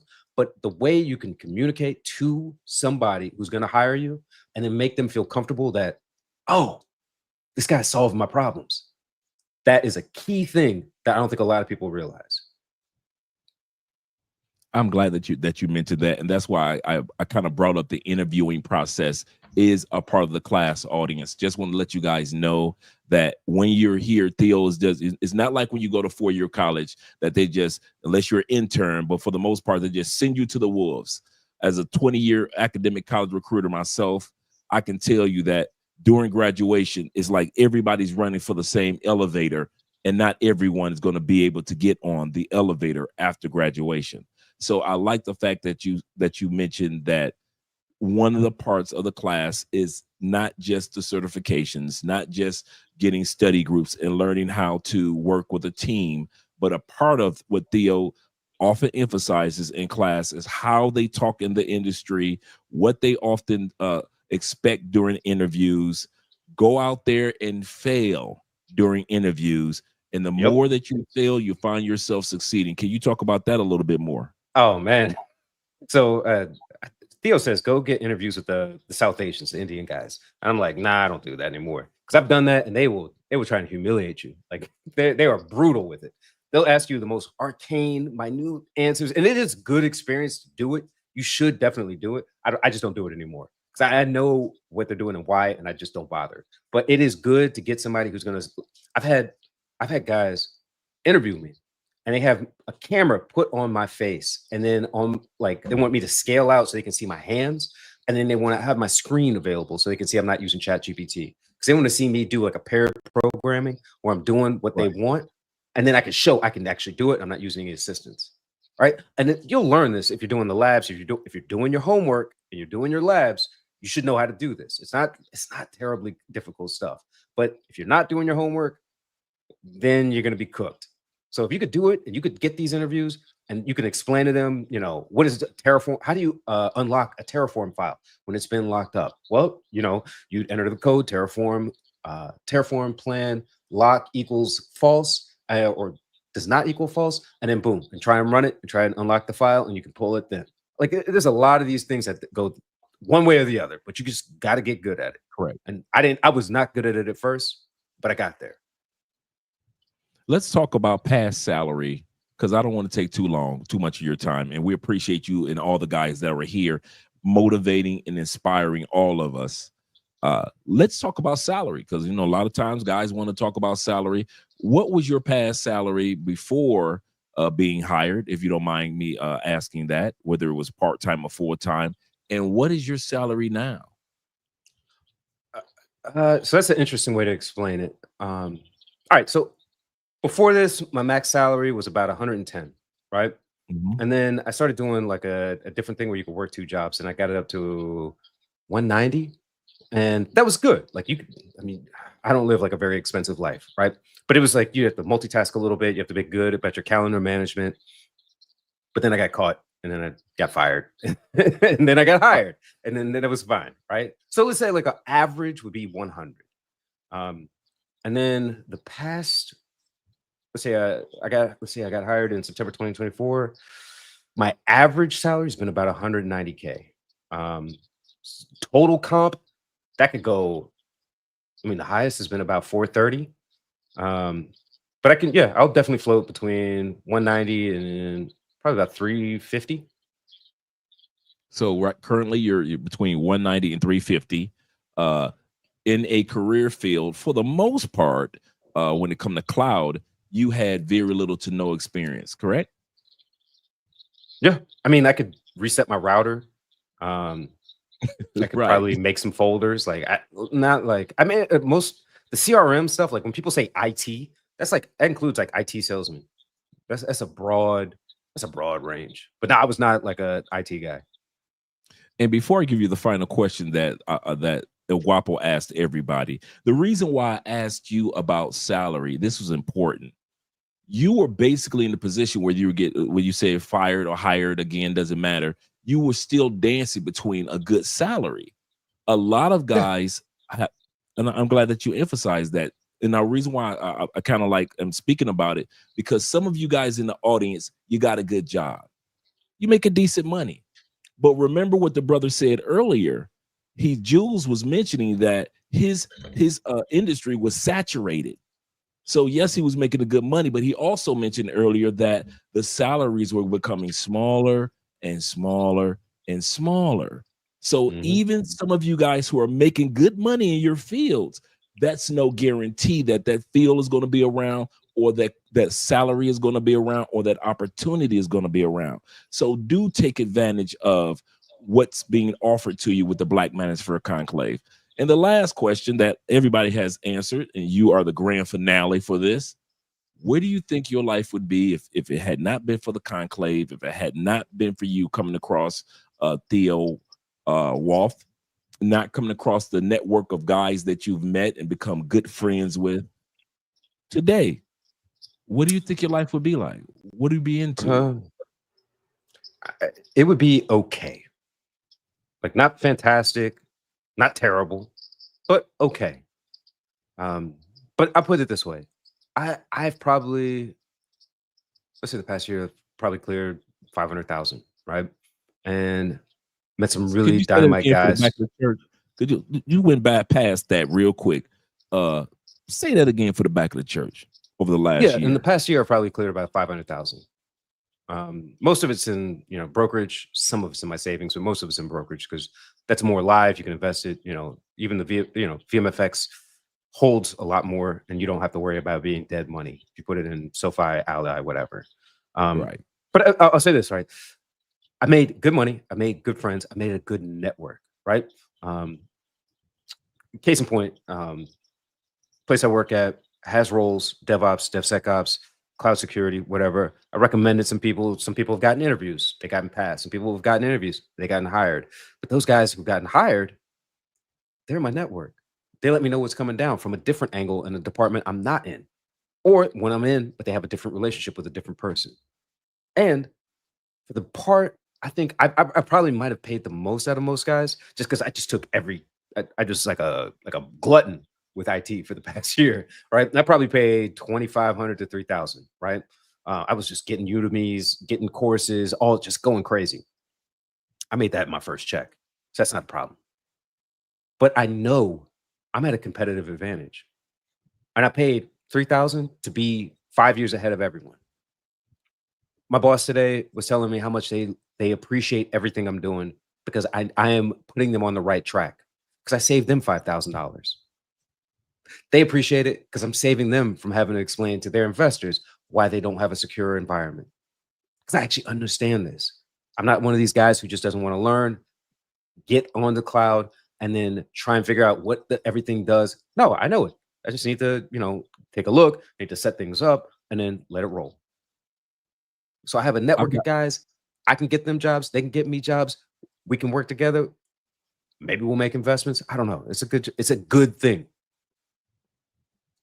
That's excellent. That is excellent. And the last question I have for you before we let you go is, when it comes to the conclave, the Black Manosphere Conclave, for those that are on the fence in Miami, or for those that are on the fence of going into cloud engineering, what bit of advice, just take a few moments out and just speak to the audience. You're not speaking to Andre, you're not speaking to El Guapo, you're speaking to the man in the mirror. You're speaking to you before you got started, when you were kind of nervous about this, when you weren't sure that this was going to pan out for you. You're looking in the mirror to that man. What do you say to him? Because that's what many of the audience members, where they are right now. Yeah, that's a good question. All right. If I had to tell myself this, not knowing anything, a couple things. Do it. One, just because it is. I can't tell you how many guys, I know a lot of the guys. I don't remember everybody's face. I remember certain people's faces. I do know a lot of names, but not everybody's names. But I know a lot of guys who went from doing okay to fantastic financially. Two, don't tell anyone. In your personal life, don't tell anyone, unless you have a very good relationship with your spouse, maybe a family member who really is supporting you. A lot of people will try and pull you down. And I've seen this. I cannot tell you how many times I've gotten DMs, gotten texts. Guys are telling me, my wife doesn't want me to do this. My girlfriend, or my mother, or not to pick on the women, but like these are the calls I get, right? It's all of a sudden, why don't we just invest in property? And like, no, we could make some money and go into property. Then let me get this and make some money, and then we could do that. That would be 2. Don't tell anyone, and even like your friends, man. A lot of people's friends will be like, "Hey, you changed." It's like, yeah, I did change. I'm trying to change for the better. Please support me on this. And a lot of guys they really can't, right? That's why when Law said like a lot of my friends are here, it's because a lot of their previous friends, they have a bit of a crabs in a barrel mentality, and it's really sad. 3, push yourself. I fail all the time. But then I get my win, and I get my small win. And it's not like you get a pat on the back. Like your reward, you could call it the direct deposit that you get every week, which is very nice. You could call it the employee stock purchase program, which is very nice. You could say I get to meet a lot of brothers who are in the same mindset. We're all in sync, and I got support network of guys who know what they want to do. And the biggest thing is I'm not great at everything. Theo's not great at everything. But there's other guys who picked up something where they're like, oh, I know this, boom. And so last night I was tired of shit, and I was listening to one of our other guys, Serge. He was doing Python, and I'm going to Kubernetes, and I was about to fall asleep, but I was listening, I was paying attention, I was taking notes, but I was learning more. And these are guys who were solid. And then 5, I mean, these are guys who get my sense, understand the future, and then you can laugh with them. That would be it. It's the best investment I've made in the past 5 years, man. That especially in yourself. And I like how you said guys that can see the future. And I just want to say congratulations to you, Jules, as well as to the other guys out there, man. You have been a excellent example. All you guys have been an excellent example to all of us who are either in the classes or heading to the classes, who are already ready for the conclave, or some guys that are looking to buy their tickets tonight or tomorrow morning for the Black Manosphere Conclave in Miami from September 5th through the 7th. Appreciate you, man. Man, dude, wow, bro. Shout out to Andre, and shout out to Jules. What a great interview and interaction. I appreciate you both of you brothers, man. Thank you, Jules. What a great story, man. Oh yeah. Thank you both. Thank you all. And thank you, Theo. It looks like you got the microphone put in at your mouth. Finally. Yeah, Theo, you know they be clowning you. They say your mic is pointed to the floor like this. And that's not your Shure SM7B is a directional mic, so you got to eat it. That's why I talk into it like this. I have a $2.7 million trust fund and $600,000 a year. I have you know money. What? We did not ask. You sound like you're on Mexican radio from the 1940s, bro. But I love it, man. Yeah. Jules, thank you so much. Andre, great job as usual, thank brother. Jules, we're going to drop you down. Salute to you, man. Thank you so much. I'm going to open it up to closing comments from the brothers, man. I really, really appreciate y'all. Wow. Fellas, I think we might have made a little headway tonight. What do you think? Yes, sir. Yes, sir. You see, I came up out of my jacket. Dre, thank you for holding the line for us, because I was hot in this joint, man. I'm wearing a T-shirt. I don't even care. Shout out to Rogue Fitness. Right. Yeah. Listen, let's get our last super chats, man. We're gonna do this together. We're gonna do it together, man. A quick before you get started, quick shout out to Jules for the $20 cash app. Appreciate the brother. Shout out to you, Jules, man. Yeah. Praise God for the $20. Love it, man. Love it. Let's see. Where did we leave out? Shout out to Intellectual with the $5 super chat. I like that name. Praise God. Says not enough time in the day between flight training, professional development courses at work, trying to learn new languages, and wanting to learn IT. Actually, that's not true. I disagree with that, man. There's always enough time in the day. It is what you deem is important. And I'm not coming at you, and I really appreciate the $5, man. But I'm telling you right now, people vote with their feet, their wallet, and their time. And so when it comes to what's truly important, you've got to take the cell phone navigation approach and look at where you are and where you want to go, and let life spell out or your mentor spell out the best way, the most efficient way for you to get there. So maybe learning the new languages now may not be the move. It might be, hey, learn a new IT language. You feel what I'm saying? But yeah, man, it's all about where you decide to put your time. Am I wrong, fellas? I might be wrong. Not at all. Okay. Theo? I gave you a super chat on that one. Yeah, I mean, you're not wrong at all. Did you? Okay. Mm-hmm. Let me get intellectual. I like that name though, at intellectual. I love it, man. Shout out to you, man. Let's give you something slick like the Spear of Destiny. Woo!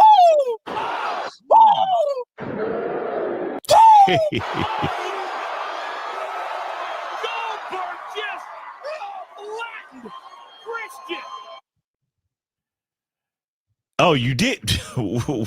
Shout out to Theo with the $20 super chat. Praise God. There we go. At intellectual, and yet the guys who are earning over 150,000 in the class, they found the time and the way, and there you go. And Theo spent $20 to say that, man. Theo, you know what you get for that $20 holler. You, my friend, have unleashed the Jericho missile.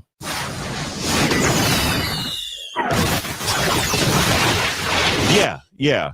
It's a choice. It really is a choice where you want to invest your time. Like, I'm now officially a cheer dad. Shout out to my 14-year-old for making the cheerleading team. I'm a cheer dad. I can't wait. And I'm going to spend some of my time doing cheer dad stuff. I get it. And there's nothing wrong with that, but it is a choice. It's a choice. Theo's looking at me. That's why I got LePay certified, Theo. Stop judging me. No. The way I look at it is, like, in this fall, I'm teaching between 3 and 5 courses, and 2 of the classes that I'm teaching, they don't even have manuals. I have to create the manual. I have to create the testing environment. Then I have to work, right? And I'm still teaching other people, especially on the side. And I have to lose weight, right? And I have to, like, exercise, not only physical therapy, but I have to do, like, cardio to get my heart up stronger so I can recover from various things. I get my muscles up, and I'm building a gym right now, right? I'm doing all of that. Like, I barely sleep, and I'm learning Portuguese, right? And I have to get better in Python. I'm doing all of this. I never say, it's too much. I say, what can I do now? What more can I do? Like, let's just do something else. And it just never stops at all, and I don't care. I feel just fine with that. If you look at just making this for the conclave, sure, I have a video game, right? But you see that it's still in plastic wrap. Right. Yeah, I can buy it. I have the money, but I can't use it. You don't have time to play it. Yeah. Right, I don't have time, man. So. Intellectual, this is not us coming for you. This is us encouraging you, man. So take it as a positive thing and not a negative thing. Because what I realized when I continue to surround myself with more and more successful and efficient people is, dude, there's levels to this. So salute to you. Portuguese. Muito bom, amigo. Obrigado. So nada. Yo, Theo's Portuguese is about to be better than it's probably better than mine now. So no, it's not. I screw up on things, on articles all the time, but it's fine. I accept my losses. I know that I'm going to have losses. I think like this: how's my Portuguese going to be in 2027? Let's think there. Right there, you go. Because it's gonna suck right now. It's gonna suck now. It's fine. I just keep on sucking. You know how many bad conversations you're gonna have before you get good? It's a beautiful thing, though. Yeah, I like it. It's the It's good. maturation of your Portuguese vernacular. I love it, man. Love it.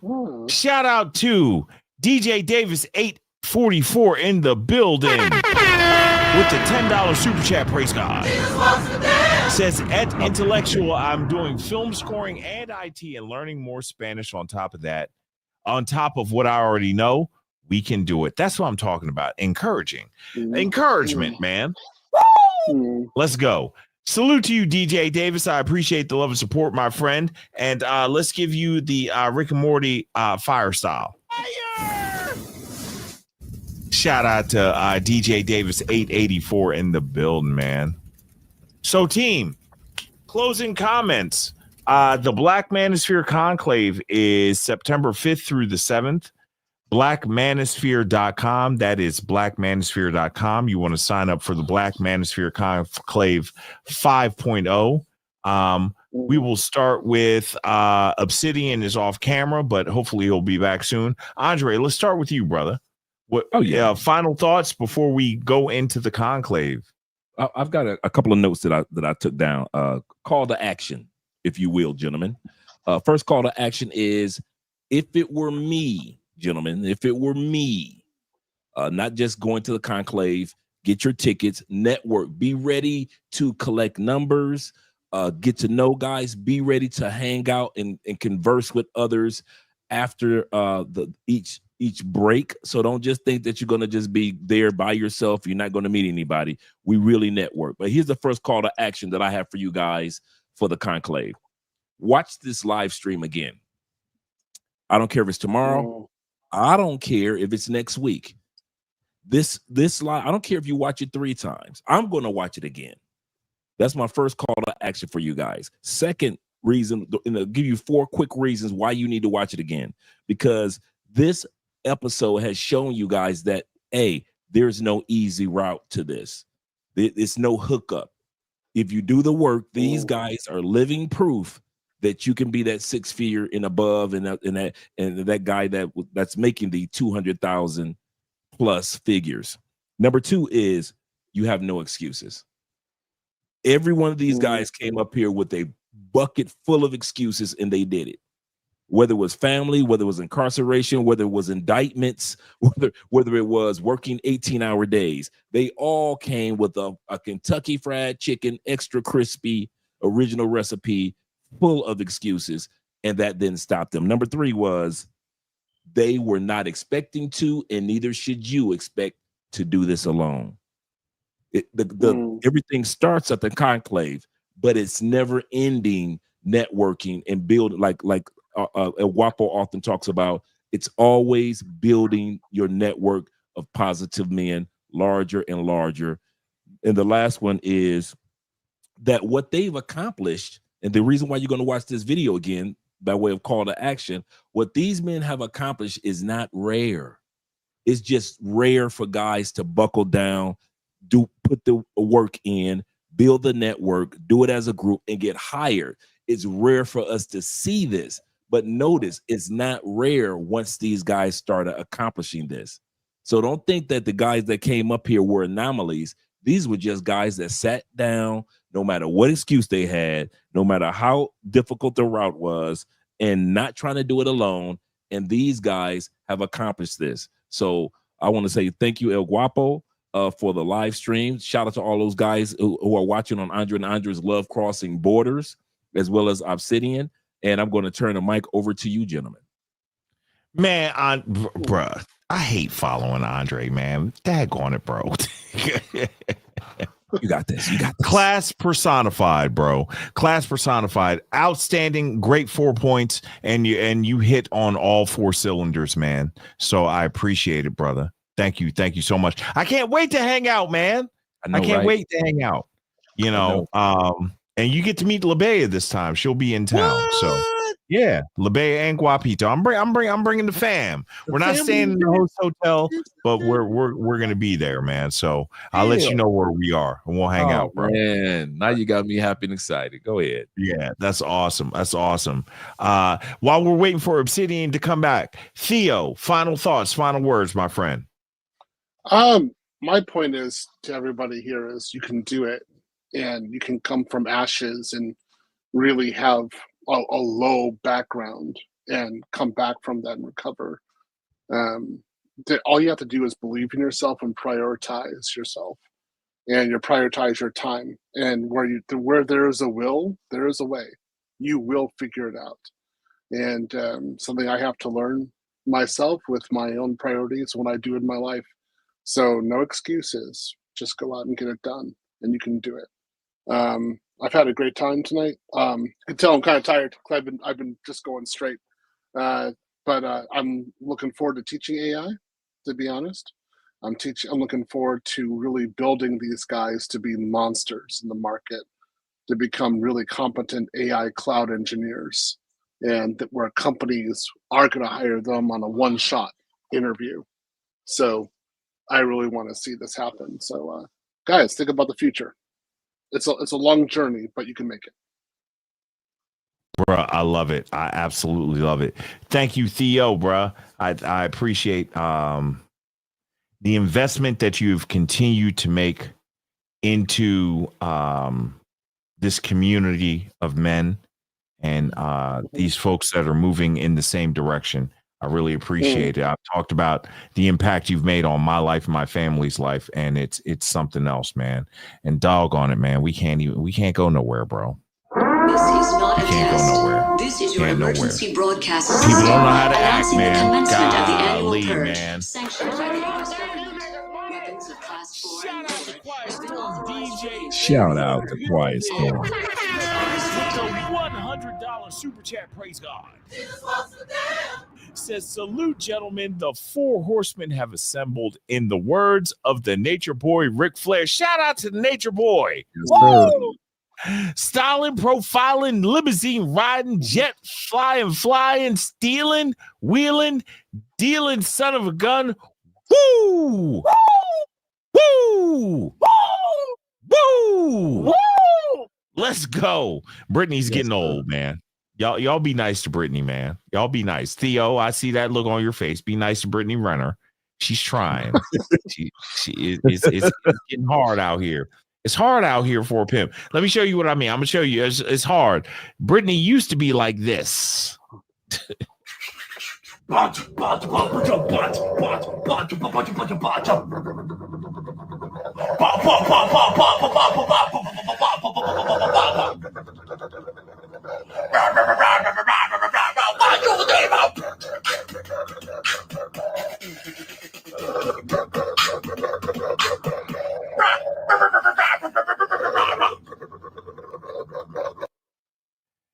Yeah. And now Brittany doesn't look like that anymore. Brittany's gotten a little bit older, and times have changed and times are hard and stuff like that. And I love Brittany Renner.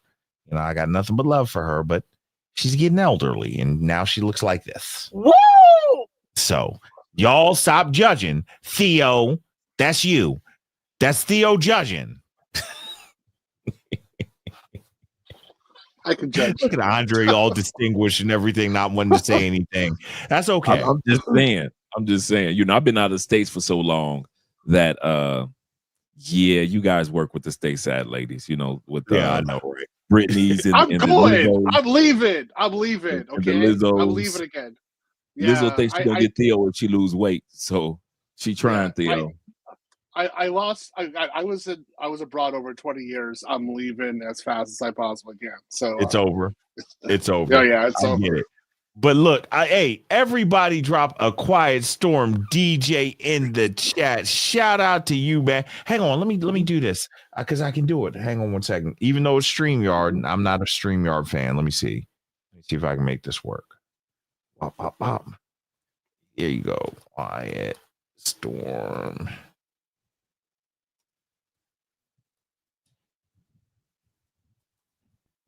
DJ. Yeah. Shout out to Quiet Storm DJ in the building, my man. Hey, bro, I appreciate the love and support. You triggered my trap card. You triggered my trap card.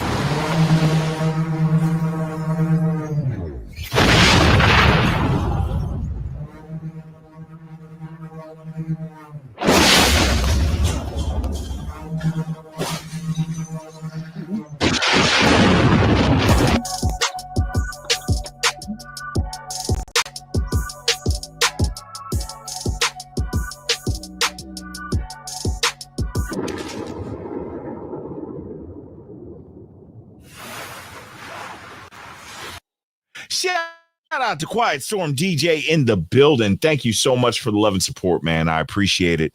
This has been a very impactful and awesome live. Says, salute, gentlemen. The 4 horsemen have assembled, in the words of the nature boy Ric Flair. Styling, profiling, limousine riding, jet flying, stealing, wheeling, dealing, son of a gun. Woo! And I'm having a hard time keeping these gators down. Let's go. Yeah. That's my dog. My nigga. Everybody drop a Quiet Storm DJ in the chat, man. I appreciate it, man. I appreciate the love and support. Thank you so much, man. Y'all are a mess, man. Y'all are a mess. Team, we got to stick around for a second. Quiet Storm DJ, thank you, man. Wow, bro. One of the original cyber bullies. What y'all know about that, man? Y'all don't know anything about that, man. I run shit here. You just live here. Bunch of bullies in the cloud space, man. Let's go.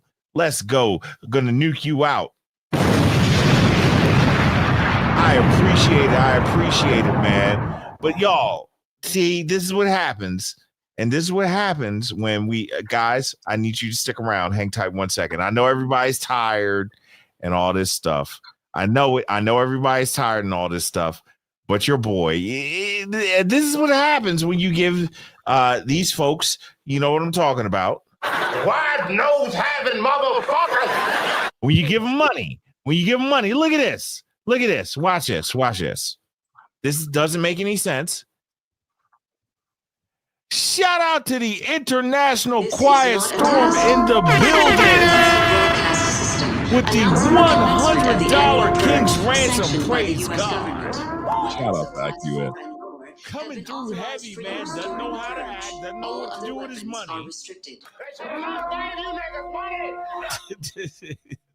Look, it's not your stream. It's my stream. King Kong ain't got shit on me. Like a 2000s video game, man. Combo breaker. Man, this brother came through and said, man, just to be petty, man. Wow, bro.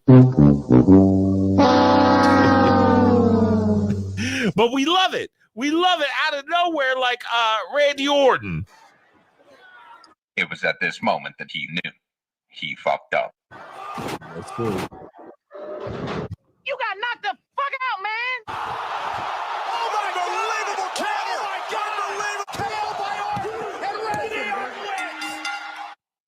I thought they triggered my trap card, but here we go again, bro. Man, I don't even know what to do, bro. You don't know how to act, man. Shout out to the International Quiet Storm. You being triggered petty. my trap card.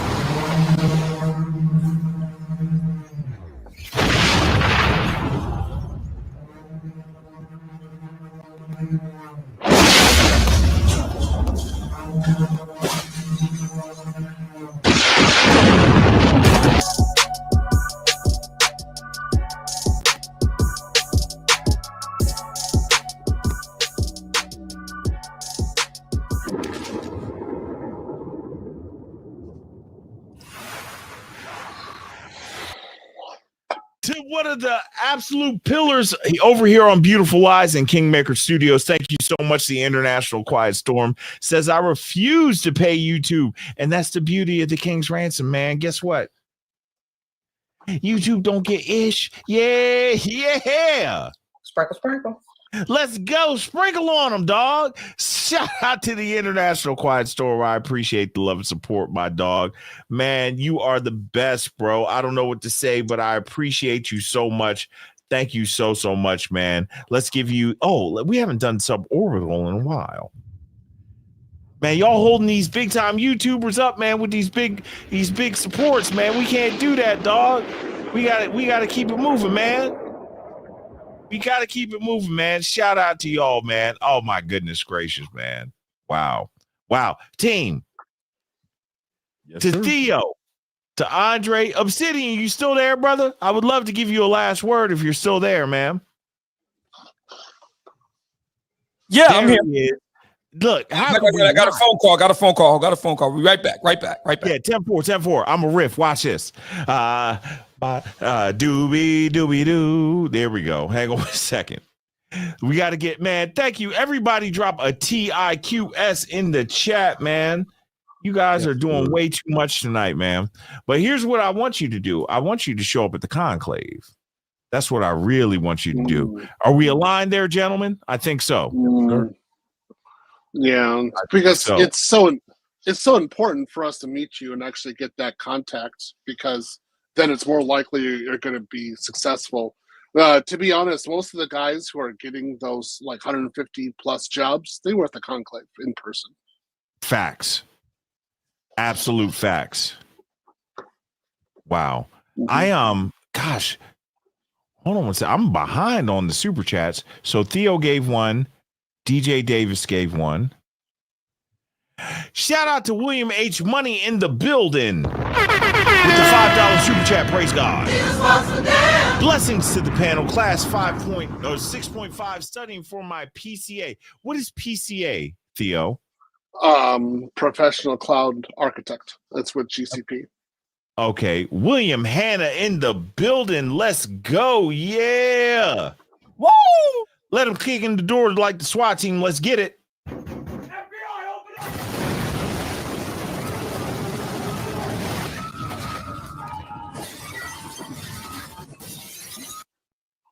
Shout out to William Hanna in the building, man. Thank you so much. I am Jules with the $10 super chat. Praise God. Where we're going, there are no roads. Uh-oh. Like that. They don't like to hear that, man. Listen, you better figure it out, man. You better figure it out. Look, man, that is a great saying. There are no roads. Let's go. You better lead, follow, or get out of the freaking way. Get out of the way, man. Shout out to I Am Jules, man. I Am Jules. I'm going to play Guapito's favorite. Let's go. You ready? I'm going to do it just for I Am Jules. Y'all hang tight 1 second. Here we go.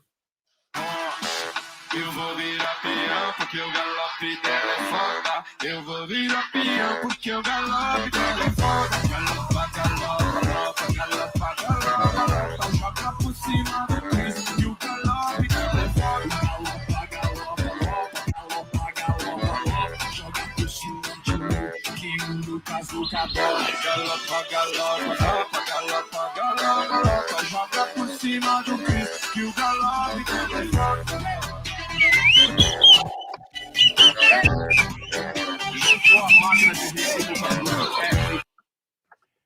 Yeah. And that's going to be Theo's life in Brazil. Good job, Theo. Way to go, Theo. That's going to be your life in Brazil. Big old thick bottoms. Yes, way to go, Theo. Yeah, Yes, man. Japanese Brazilians ain't built that way. Hey, Theo. You might be surprised. That's all I'm saying. I'm just saying they eat rice. Yeah, they eat rice. It's Brazilian rice. It's Brazilian rice. Shout out. Hey, what's up to Zeta's Nintendo in the building with the $5 super chat? Praise God. Says, shout out to all you gents. This was definitely inspirational. I kept quiet and listened. Support Black Man Media and Blue Book Gent. I'm always in learn mode. That's my dog right there. My nigga. Shout out to Zeta's Nintendo. I appreciate the love and support, my friend. Let's give you something fly, man. Let's give you what have we not done? Let's give you the bomb balls.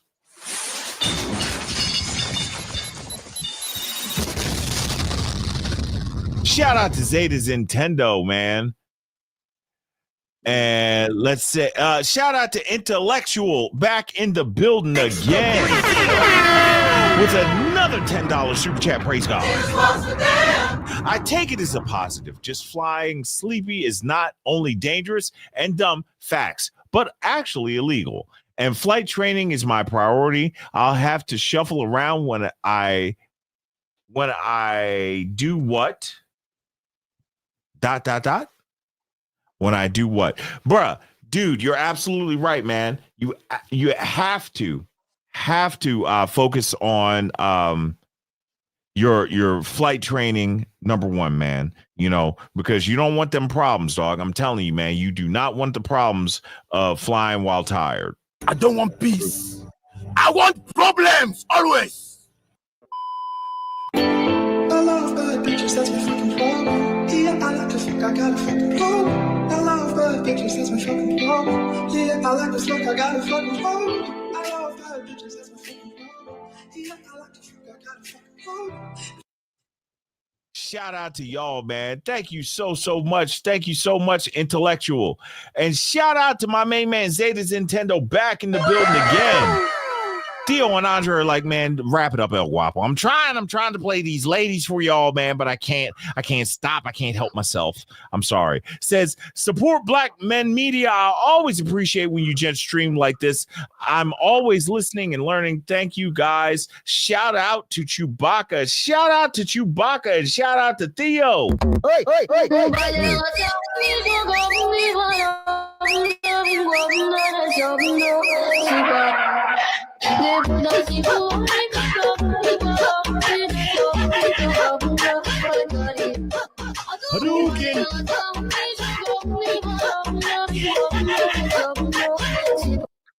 Love it.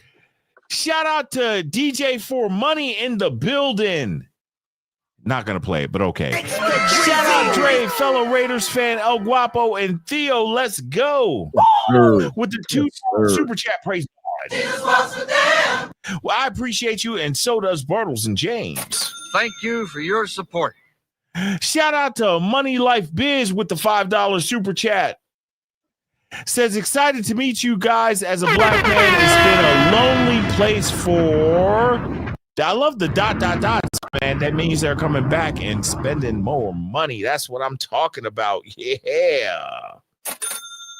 Shout out to you, my friend. Let's give you something fly. Let's give you... What have we not done? We've done a lot, man. Oh, let's do this one. We'll do this one since he did the back-to-back. Here we go. Ready? Bros headed to the post office after they finally decide to get their passports.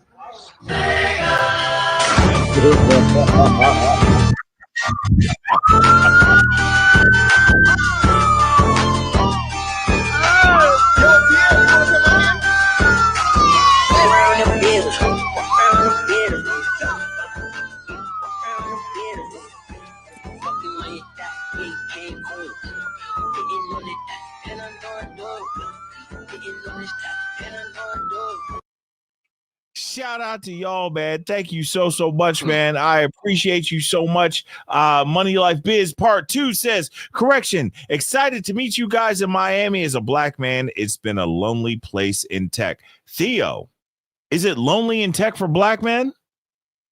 Yeah, it is.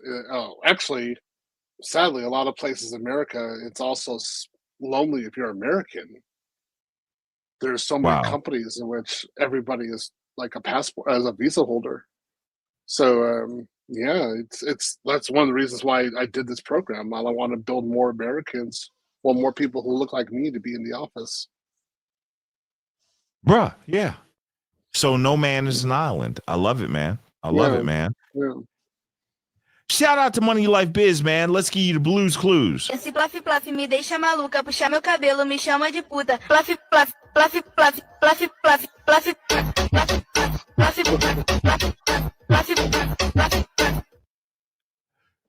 Yeah, and last but definitely not least, shout out to my main mans, Scotty and Grover over at the Tip Network with the $20 super chat. Praise God. These guys are kicking butt and taking names. Shout out to Scotty and Grover, man. I appreciate these brothers so much, man. Been with me from the beginning. I appreciate y'all. Said, got caught up editing, have to catch the replay. That's what I'm talking about. Y'all get in there and catch that replay, man. Look, and you know what, man? Stop being perverts. You know, I know you guys enjoy the finer things in life. Ain't nothing but a hoochie daddy. Let's get it with the horsey.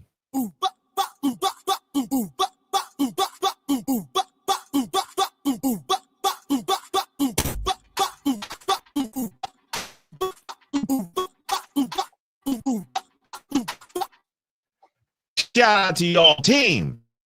This has been a blast. Obsidian must still be on the call, and it's all good. But I will say this: Theo, Obsidian, Andre, I really appreciate you all joining me tonight. Thank you so much for the honor of being able to host the stream. It means a lot to me. The Black Manosphere means a lot. The conclave for the past 2 years has been cathartic for me completely. And I believe it's a better man. I think it's taken a lot to make them better. I really appreciate you guys. So it's back up. Can I let you get on closing? Ready? Yeah, man. I want to thank everybody for tuning in. I really appreciate it. Thank you for watching, and see you all in Miami. I appreciate it. Let's go. Let's go. Brothers, I can't wait for this event. I appreciate y'all so much, and I thank y'all. Make sure you go over to theblackmanosphere.com, sign up for your tickets, sign up for your breakout rooms. I had sign up for my breakout room during this live stream. I got notification for. You want to be in the room. Trust me. You absolutely want to be in the room. Last announcement, it's a little bit selfish. If I can keep you guys for 45 seconds, I will be launching the new Kingmaker Studios website within the next 7 days prior to the conclave. Brand new merch. I have 7 new lines of merch that are dropping. Shout out to AV to the 7 Power for helping me to get this all together and everything. But we got an intro video for it. Y'all ready? Check it out.